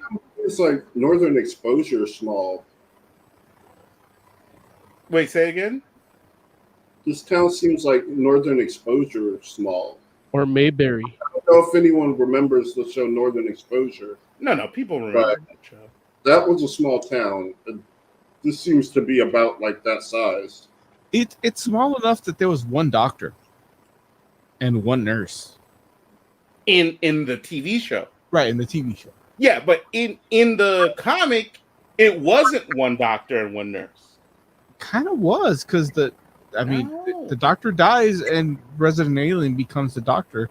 And Well, in but- fact, by the time we get to the book that you guys read, the ride home or whatever, Mm-hmm. he's trying to get a second doctor hired. Yeah, but what I'm saying is, like in the original comic, and I might be misremembering this, but there were more than 1 nurse in the original comic. No. No, I mean, are you sure? Yeah, because I read it and that was going to be part of my comic review. There wasn't more than 1 nurse in the original comic? Nope, it was just Astra. Nah, I don't believe No, it. not Astra, because that's Constantine. Asta. Oh, maybe it is Asta. I think it's Asta. But either way, it's like no, there's at least 2 nurses. I think there's more than 2, but there's at least 2. And There's more time to get to the wait, ride you're breaking home. up. Say that again. Uh-oh. The book You're breaking up. that we were supposed to read for the book that we were supposed to read for this episode, the ride home or whatever. At that point, yeah, you do have more than 1 nurse. But if you want to go back to issue 1, there is only 1 nurse. And I don't. I guess I don't are think we that's true. are we gonna talk about the comics then too while we're No, at it? we're definitely gonna- Wait, hold on, Mo. Settle this question. Yes. In the original Resident Alien comic, how many nurses were there? In the first issue, I don't remember more than 1, but it's been a long time since I read it. And I don't think I even read enough to like really see the town on that first arc. I just read the DC Presents, the Dark Horse Presents ones. So it kind of sounds like we're getting into the book too. Is that No, we what- can do that, but like, okay, let me put it like this. If I'm not mistaken, and I could be wrong here, because you all know I don't have a good memory, but I like Resident Alien. In the book that we read for this show, which is The Ride Home, and this is supposed to be, I think, the like final Resident Alien arc. Right. The woman that is dating the police chief Mhm. is a nurse Right. at the clinic. She was a nurse in the first arc. Yeah, that makes sense. No. Oz, did you read the first arc? Yes. Oh, then yeah, Larry, you're wrong. Oz read it. He read it recently. Wait, you read it recently? Yeah. Well, that was gonna be my. But Yeah. when we Let's get into the comic book, review. I'm Yeah. gonna discuss the first arc. So Oh. that's kind of what I've been waiting for, is to get to the actual book. Okay, well, let's do this. Let's rate the TV show real quick, and we can go ahead and go into the comic arc, and then if we need to refer back to the TV show, we can still do that in the comic review too. But What I don't like Okay. is Oz just let you guys waste 10 minutes without saying, like, oh, I read the first arc. I will tell you this. I still think he's wrong. I was holding it for the book review. Honestly, I wanted to do the review. The way I wanted to do the review was comparing the show to the book, and We that's can how do that. that's how I had it planned out. But then you guys overruled me and said, "Well, we'll talk about the show and then the book." So I'm kind of have to divide my attentions and my two dicks. So you're giving it 5 out of 5? 5 out of Jay. 5 because Two Dick is in it. Got it. And I Jay, love Two Dicks. what would you give it? I would give it a 4.5 out of 5. Got it. Moses Magnum, what would you give it? Dude, as much as I enjoyed it, it's still a 4 out of 5. I would have given it a 5 out of 5 if it was like the comic, but this, I can see the decisions they took to make it not like the comic in terms of the alien, because mass media wants to program us to think that aliens are the enemy. So, but that's beside the point. But yeah, 4 out of 5. Got it. Listen, I love it. I'm gonna give it a 5 out of 5. It's so good. It's not like the comic all the way, but yeah, I like it a lot. So anyway, okay. Do we need to switch to comic book music? Yes. Let's do it. Woo! Comic book. Review. Comic book. Like Review. news. well, not like that, but like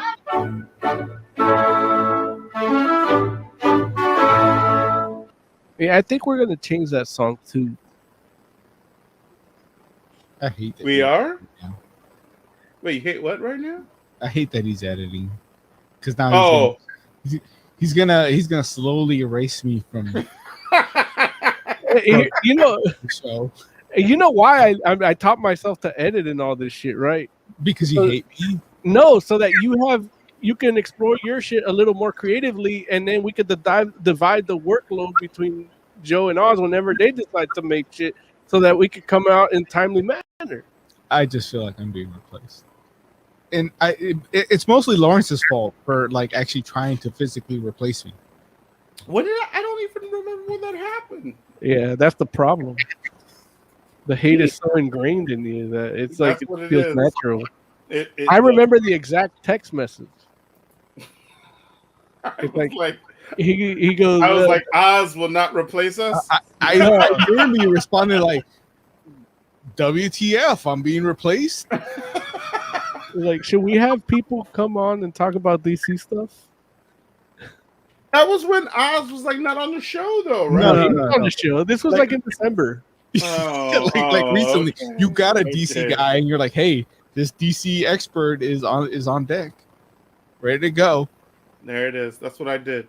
My bad. Oz is like, well, you will not replace us. He's got his tiki torch back there and everything.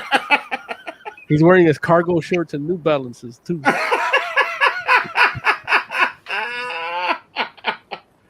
All right. Resident Alien. Resident Alien. Oz, You're tell us right what here. it's about. You guys had me read. I forget what's the title. The Rescue. Your Rescue ride's Rangers? here. The what? Your ride. Your ride is here. here. Your ride's And here. I started it, and this is why I. Okay, look, I know we've talked about this book before, but I hadn't read it, and unfortunately, I watched the TV show before I read the books, and the TV shows have permanently ruined the books for me because I started reading this book, and it's a good book. Don't get me wrong, I definitely recommend it. It's well done. It bugged me that in the book the alien is like basically another human that just looks different, and as the reader I saw that he looks different. I know who that is, and Wait, you're in the book. You're like the alien is basically another human that just looks different. Is that what you said? yes, the way, I mean, he looks different to me, but he doesn't look different to the other people. Like the way he's talking to people is like it could be a slice of life book of just random humans, and that bugged me because Two Dicks did such a great job, or either Two Dicks or the writers. I don't know who had more input, but the way that show was done did a lot more little things like the where the alien talks about how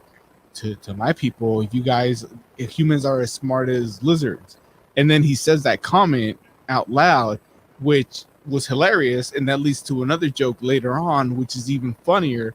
Like things like that, I enjoyed, and you don't get that with this book because honestly, he acts way too human. So I got a few pages into this book and realized, okay, I've seen this show. This book takes place at least a couple years after the opening of the show. So yeah, I understand he would interact with humans more like them at this point, and that made me pick up the omnibus for Resident Alien, and the omnibus starts off with the first few books, and that's why I recently read the first few books, and the opening story matches the show a lot visually, but you still don't get even in that book, he's already interacting with these characters like a whole another person. You don't get that whole awkwardness of this guy hasn't been on this planet very long, because like you said, on that first book, he's already been on this planet for like 3 years. I got 50 pages in when I realized that he doesn't solve the case. The case that he's working on, which is the same one from the show, isn't resolved in the same manner, and it's not resolved by page 50. So that's kind of where I was done, because the show ruined me. It wasn't as entertaining as the show, which sucks because the book itself is actually very good. Right. When you say not as entertaining, what you mean is not as funny. Yes. Okay. Yeah, because even when I went back on issue 1, he's interacting with people like another person. Yeah. The way he's talking to them, the way he's reacting to people, it's not as funny, and it's not as awkward. Right. Occasionally, because he's been on the planet for 3 years. Right. Right. And even the scenes that kind of go back to him, like when he first landed, aren't as like not as entertaining. Is kind of a little harsh. Yeah. Because it is kind of cool to see, okay, he did this, okay, that he did this. Mm-hmm. So I enjoy the TV show a lot more, and the TV show ruined the books, even though the books themselves are actually really good. Like I'm telling you, I got 50 pages into it, and the only thing that stopped me is that I thought the show was funnier, and I was expecting funny. Right. Yeah. Right. Right.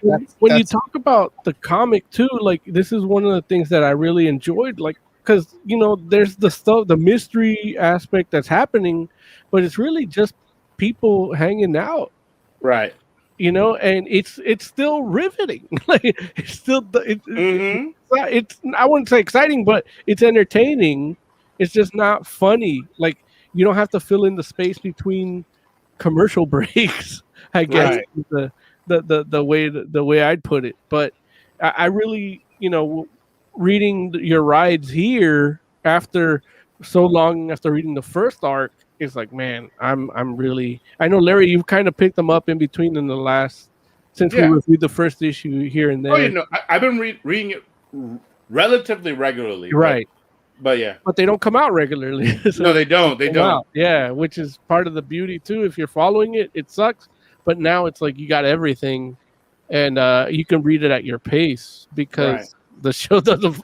The show is not necessarily going to spoil anything for you. Mm-hmm. And but it's just like your rides here, the one we read and we're talking about right now. Like I read the first issue. I'm like, I got to keep reading it, and all they do is just talk, and there is stuff happening. Mm-hmm. But it's just it almost reminds me of like an older movie that just took its time.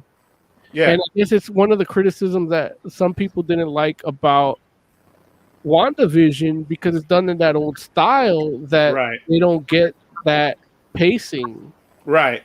Because of the attention span. And but it really is reminiscent of those old like 70s or 80s movies that just take their time to show you what's happening instead of just telling you through dialogue.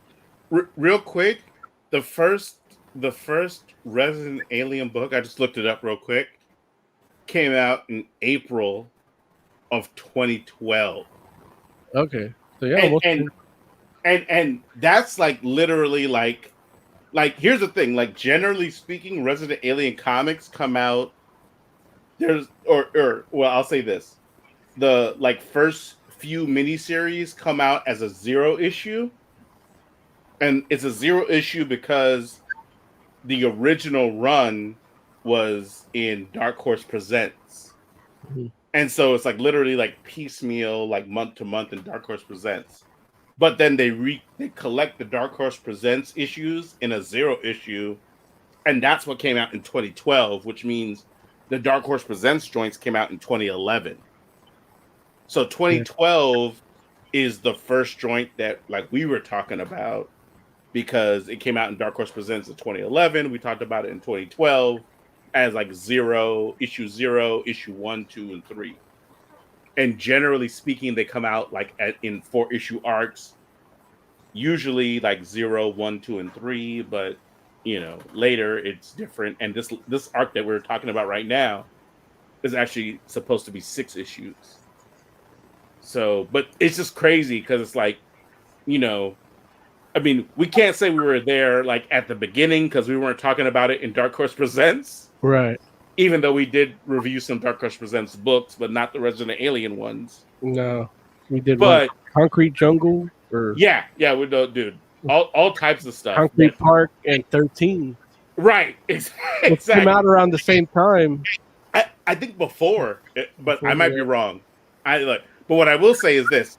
When Resident Alien 0 came out, we were talking about that joint in 2012. And here we are when the show finally premieres, like, I mean, it's not like the show was going to be, or they weren't trying to make it a TV show in 2012. But eventually they understood, like, hey, there's something here. There's an audience. It's awesome. We should make something out of it. But we were on that tip in 2012, like, this is a great book. And so, here we are. Say what? Once they were able to get 2 dicks on that tip, as you say. Right. It's two. That's it. Right. 2 dicks tip is the headline. The tip of 2 dicks. There's no other. Where'd Joe go? Come back, Joe. You're part of this too. Goddammit. He doesn't want to. We see you, Joe. Joe's trying to dip out. Like Like he's not down with this two dicks tips. These two dick tips. Look, with Jay gone, that's more two dicks for us. Or me. Definitely for you. But Was but it the fact is 2012 when that first one came out? that's why I said it, because it blows your mind, because we're literally talking about this joint 9 years later. Well, the one that we're reviewing now, the Ride Home or whatever, is only like story 3. No, it's not story 3. No, it's like 6. It's like 6. No, Because the it's- omnibus has 3 stories in it. right, and I Ride can- Home I can- is the next story right after the omnibus. No. So it's story listen, 4. No, Oz. You want me to list them for you? List think them Joe- all. I Here, was saying, I'm gonna list them real quick. Oh, go ahead, Jay. no, I was going to say there were 5 trades before this one. Right. It's like this is literally the 6th story in as far as miniseries go. I'm not. I won't speak towards like trades because I don't know how it all ended up being collected. But as far as miniseries go, this is the 6th miniseries. Right, And- but even still, a miniseries is how many books? What, 6? No, 9 at the most? all of them up until now are 4. So 4 times 6, but we're talking about 9 years. That's Yeah. huge. Well, but they don't come out every year, Oz. That's my whole point, is that we're not that deep into the story, even though we're 9 years from the original. No, we are deep into the story. It doesn't matter. Like, it's one of those things where it's like, don't get me wrong. I'm not saying that the story, it doesn't necessarily progress in real time, but at the same time, it's like, just because like 2 years pass in real time doesn't mean that they're not like. I don't necessarily, care. like- I don't care what you say. I will take you wrong. Well, listen, Oz. Listen, like you can take me wrong, but look, I all I'm saying is You got Tell me consent. how I'm gonna take you. fair, but like these joints have been coming out since 2012. The second series, which we did review here, I think we did do the Suicide Blonde, that came out in 2014. Then the next one came out in 2015, which was the Sam Hain mystery, which we didn't talk about. And then in 2016, they did The Man with No Name. And then in 2018, they did An Alien in New York. And now we're in the final series, which is Your Ride's Here. Or Your Ride is Here. And that's the one that it started in 2020 and it's going to finish here in 2021. Spoiler alert: does he go home? We don't know. It hasn't come out yet. The only 3 issues have been out. Three of 6. Yeah. Oh, 6 this year. Oh, nice. Right. Yeah. Somebody's That's what trying we to. It's the finale, Oz. Yeah. Also though, let me hit you all with this real quick. So wait, I'm sorry. Hold on. So this right here, you all see this picture? Yeah. Okay.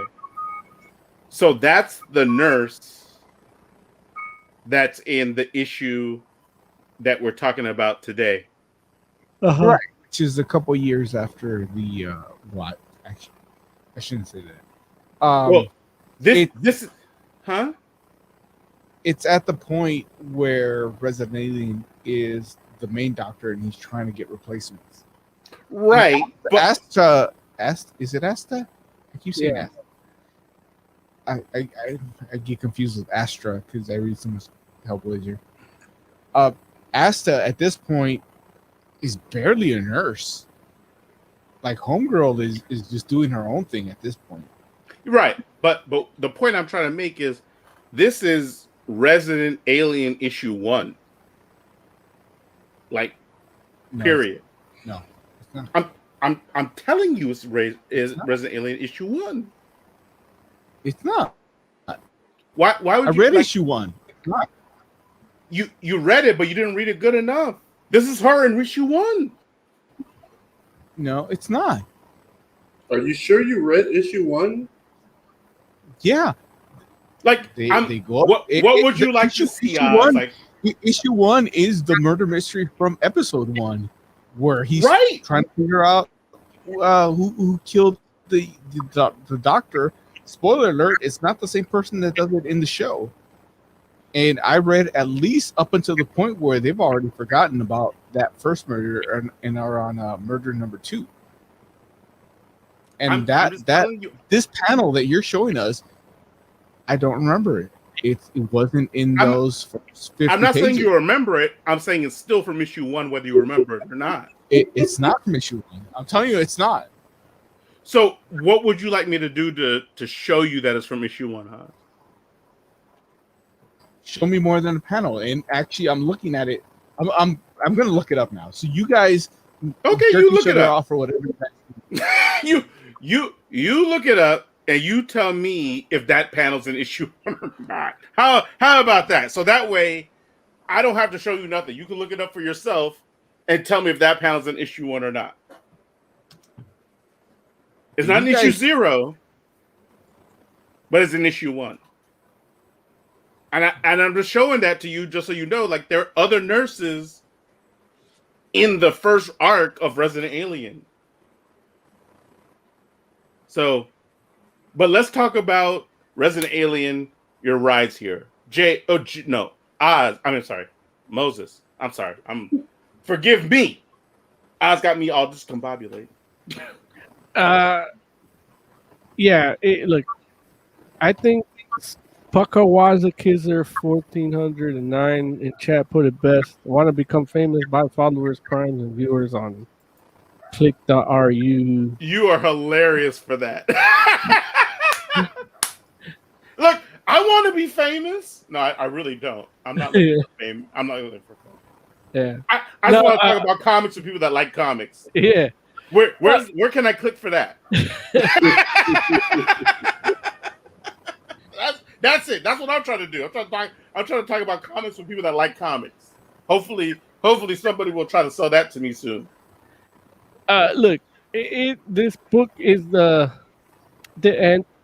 direct antithesis of the TV show, where everything moves along with just conversation, and it's just done well. Where you're just in for the ride, however mild it may be. Yeah.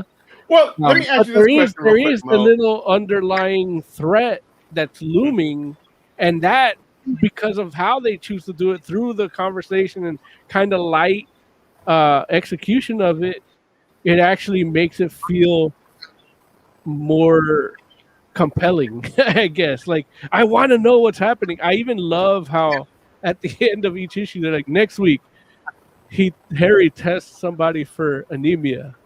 You know? And then you see what happens, and it's like, whoa, like it kind of reminds us how we used to do our descriptions for a show. Oh, right. Joe didn't watch Pastuvi, you know, or something. Damn, Joe. So it does have that, like, that meat in it. It's just presented to you in a way that's actually very accessible, because before you know it, you're done with the issue. Right. And I think the flow is just on point. Exactly. And that's what, like, I feel like that's the biggest selling point for reading Resident Alien as a comic book, where it's like, before you even are thinking about, well, should this book still be going on, it's already done.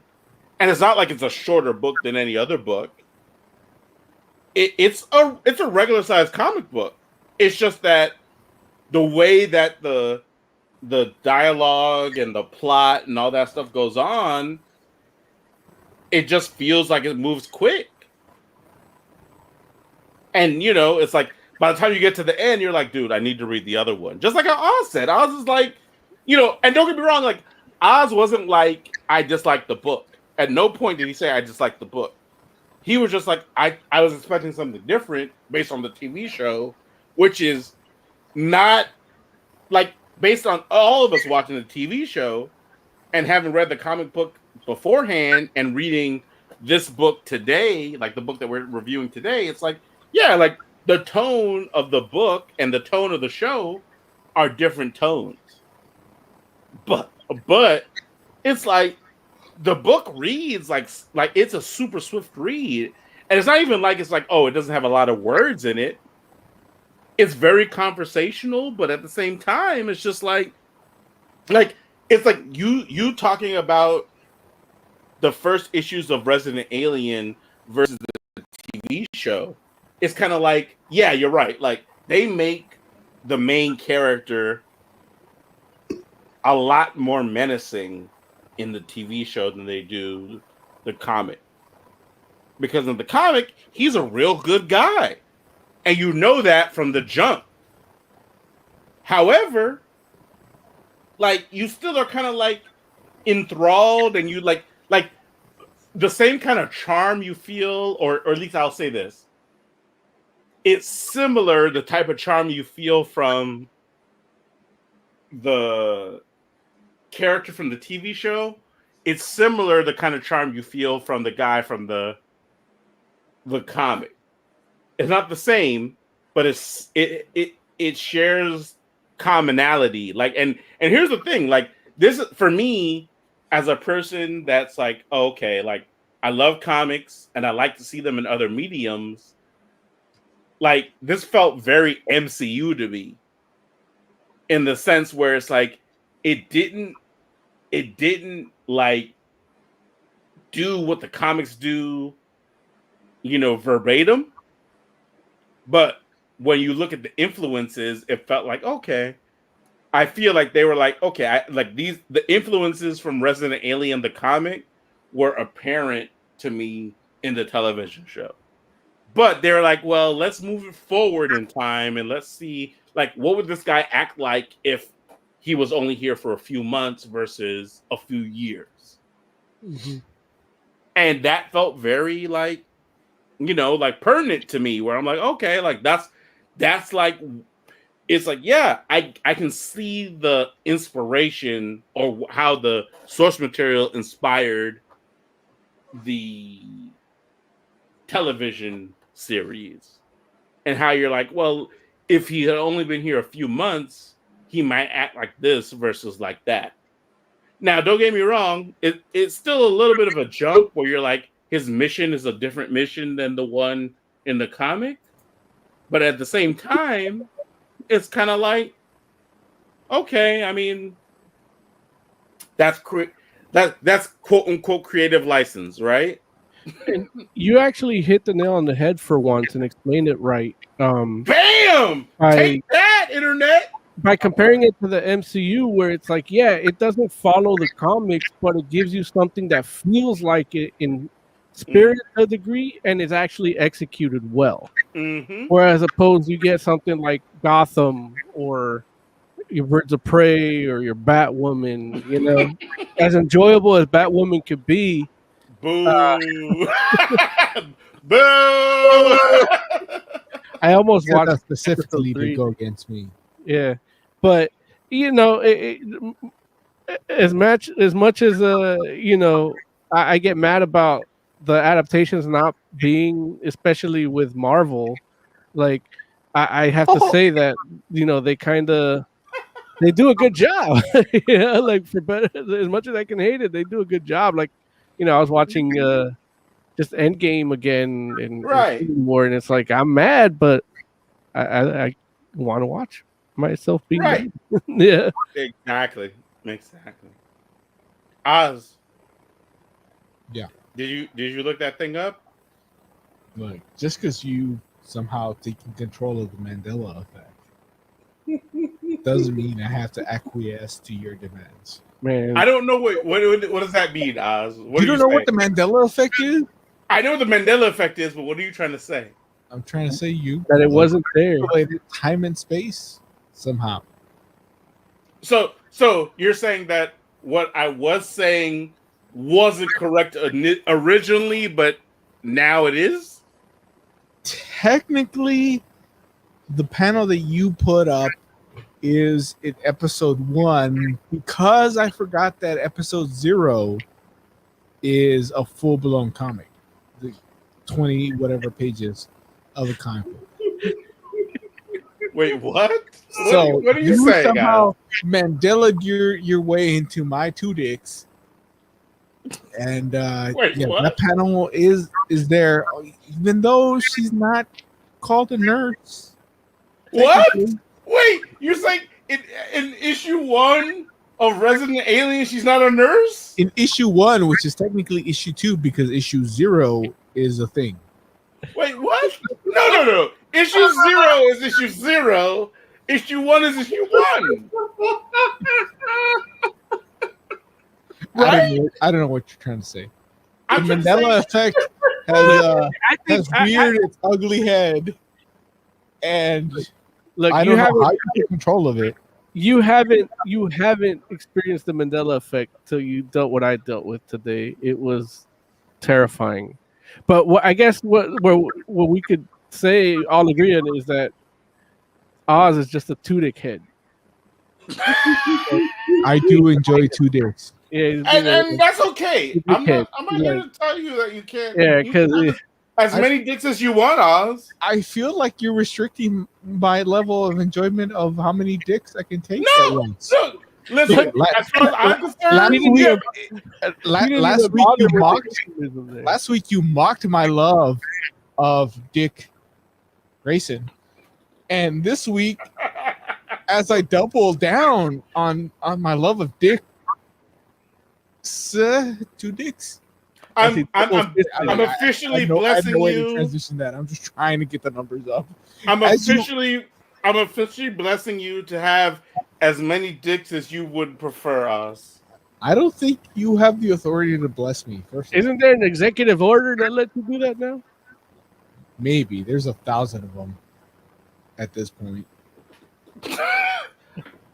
Give Oz all the dicks. Not all of them, because I do enjoy a little Mew Mew every once in a while. Give Oz all the dicks and a few Mew Mews. The There it is. occasional Manganello, but nobody, like, we can't get into that because nobody will understand. Oh, it's been a crazy week for us But on the forum. So 5 out of 5. For the book, Yeah. 3.5. damn, really? The show ruined me. Look, He if I wanted- had Because it's not funny? if no, it's not funny at all. If I had not watched the show, I'd probably go 4 Yeah. easily. But But Oz, you like comics. Do I though? Do Look, I? you're right. He don't. He just likes two dicks. I mean, yeah. Look, Are you comparing I my have- love for comics is not as deep as I take 2 dicks. Oh, damn. Listen. Look, it break. Go ahead, Jay. Like compasses, I mean, that's a lot of dicks. I agree. And it breaks my heart to hear Oz say it. I actually think that Oz was lying to us when we asked him, when we recruited him, if he liked comics. He was like, yeah. But he just went on Wikipedia that night and memorized everything. He's like, I just meant DC, and that means penises.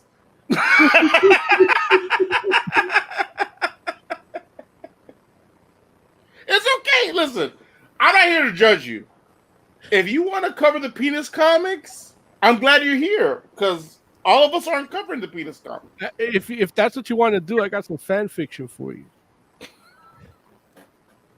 I literally, like, there was one week where I was literally going to do a Pornhub news story that you guys I was rejected. Who And so I rejected you? Who told you not to do the Pornhub news story? You guys, just because you guys talked about other stuff that was actually more important. made more sense for Definitely the show. did not. Listen, I definitely did not tell you to not do Pornhub news. what I can 100% guarantee is that no one on Fantastic Forum told you don't do the poor news story. Like, and here's the thing: the only reason I can say that is because I'm the one that would tell you not to do it, and I would be like, "Well, what's the story?" Well, here's the thing. I had a porn story, and I asked you guys, hey, have you guys heard of this person? God knows. from everybody. And it's like, well, okay, I guess I'm the only one plugged into the nerd community, so I'll just skip that story. Wait, because you're the only one that heard the porn star, you're the only one that heard that's plugged into the No, nerd community? Nerd community demanded this story that you guys rejected, and you know what? I'm nothing if not a follower. Yeah, we know that. So yeah. All right, so so- if the rest of the sheep want to talk about some other nonsense book, then Hey okay, man, we'll talk listen. about nonsense. All I know is that leaders lead. That's all I know. I never said I was a leader. Visionary, I'm yes. Leader, no. I'm not saying you're a leader either. I'll tell you what leaders do. I'm just a guy with his cock in his hand. Wait.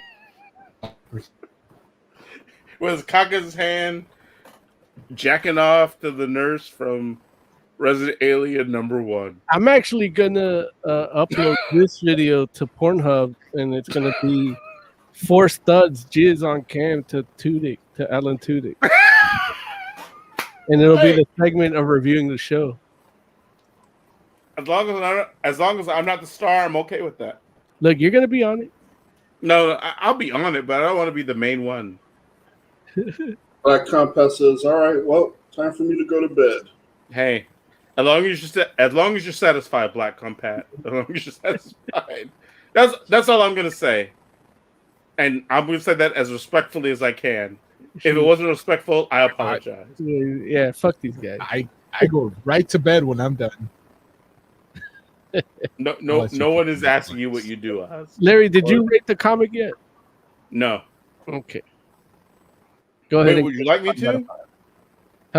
Yeah, so we could play the outro music and everything. You're right. Wait, before, Oh, go ahead, Jay.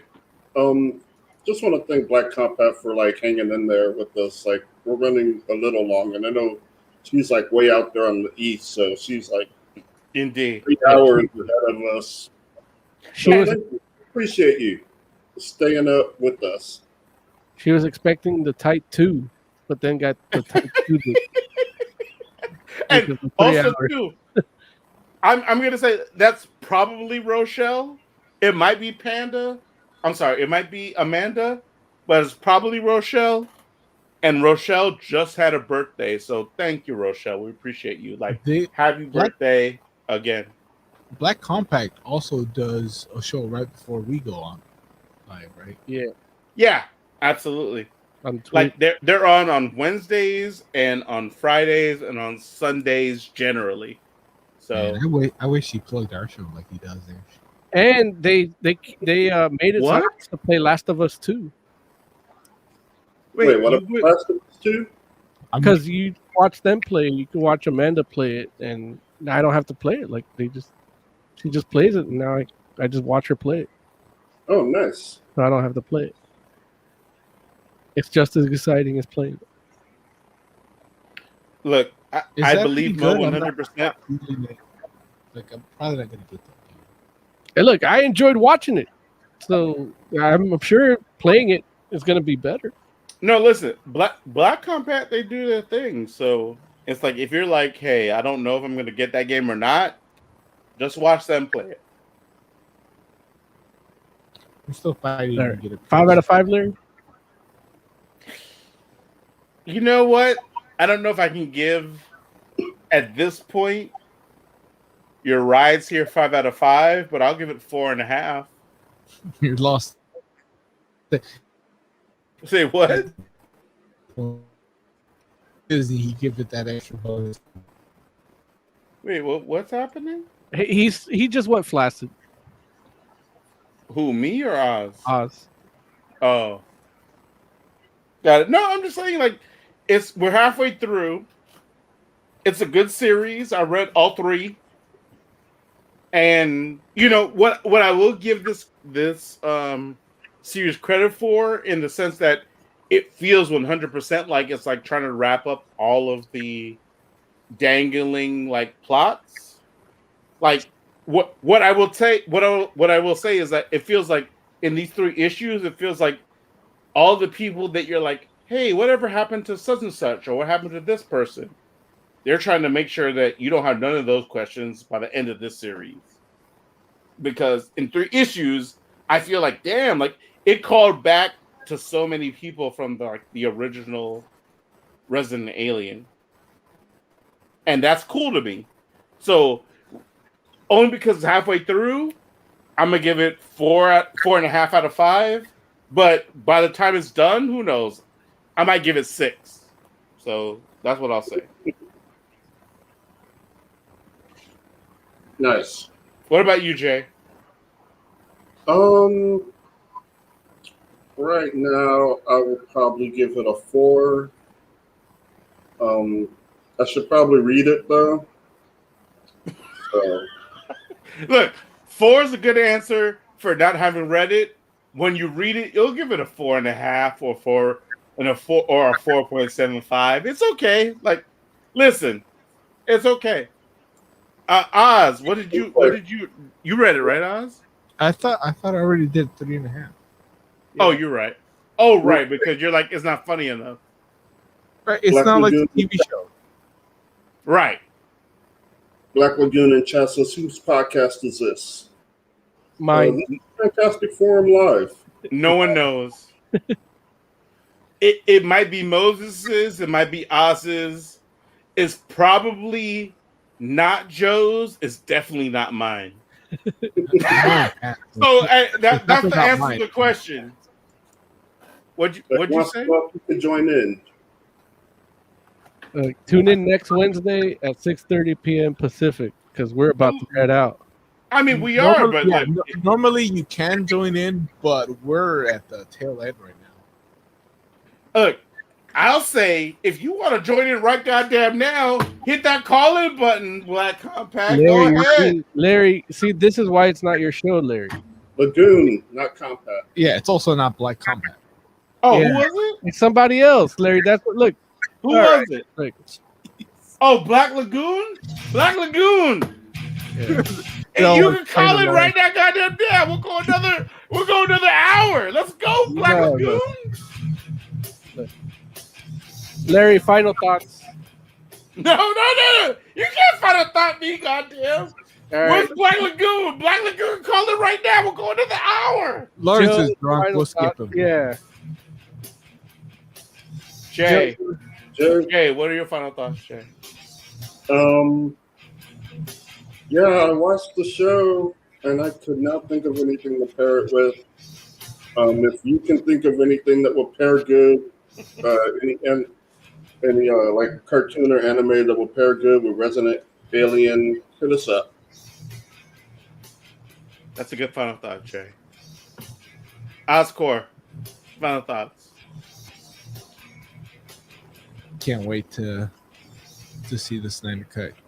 I've got buckets and buckets of lube on standby.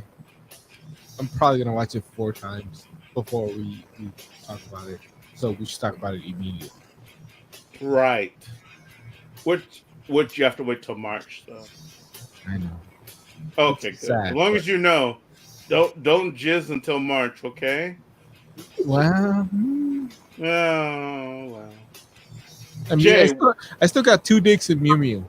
He's gonna A little Manganello in the middle. So he's gonna have to settle for fisting in February. Jay, what's that comment say? Big Man CJS says, "This is the FF I turn in for." There, I turn in. He meant tune. I hope. He's like, this is the FF I go to sleep for. I hope we meant tune in, but you know, anything else, or we're good. Me talking about buckets of lube is okay. I mean, sure. All right. Hit the subscribe button or whatever.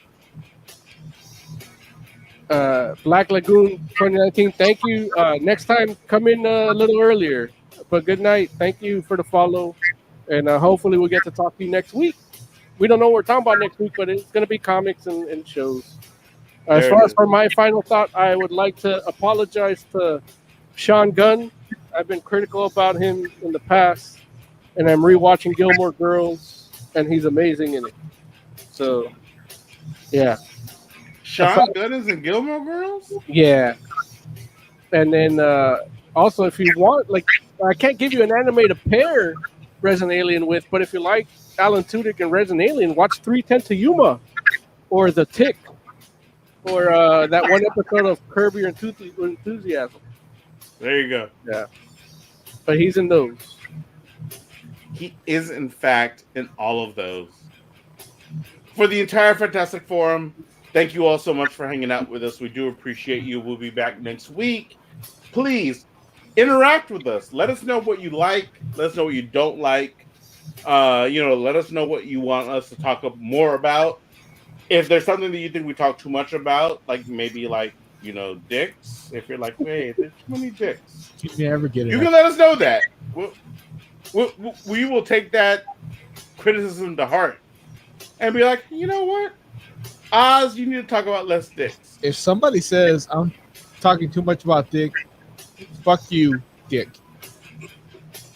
When he says that, he means we'll take that to heart.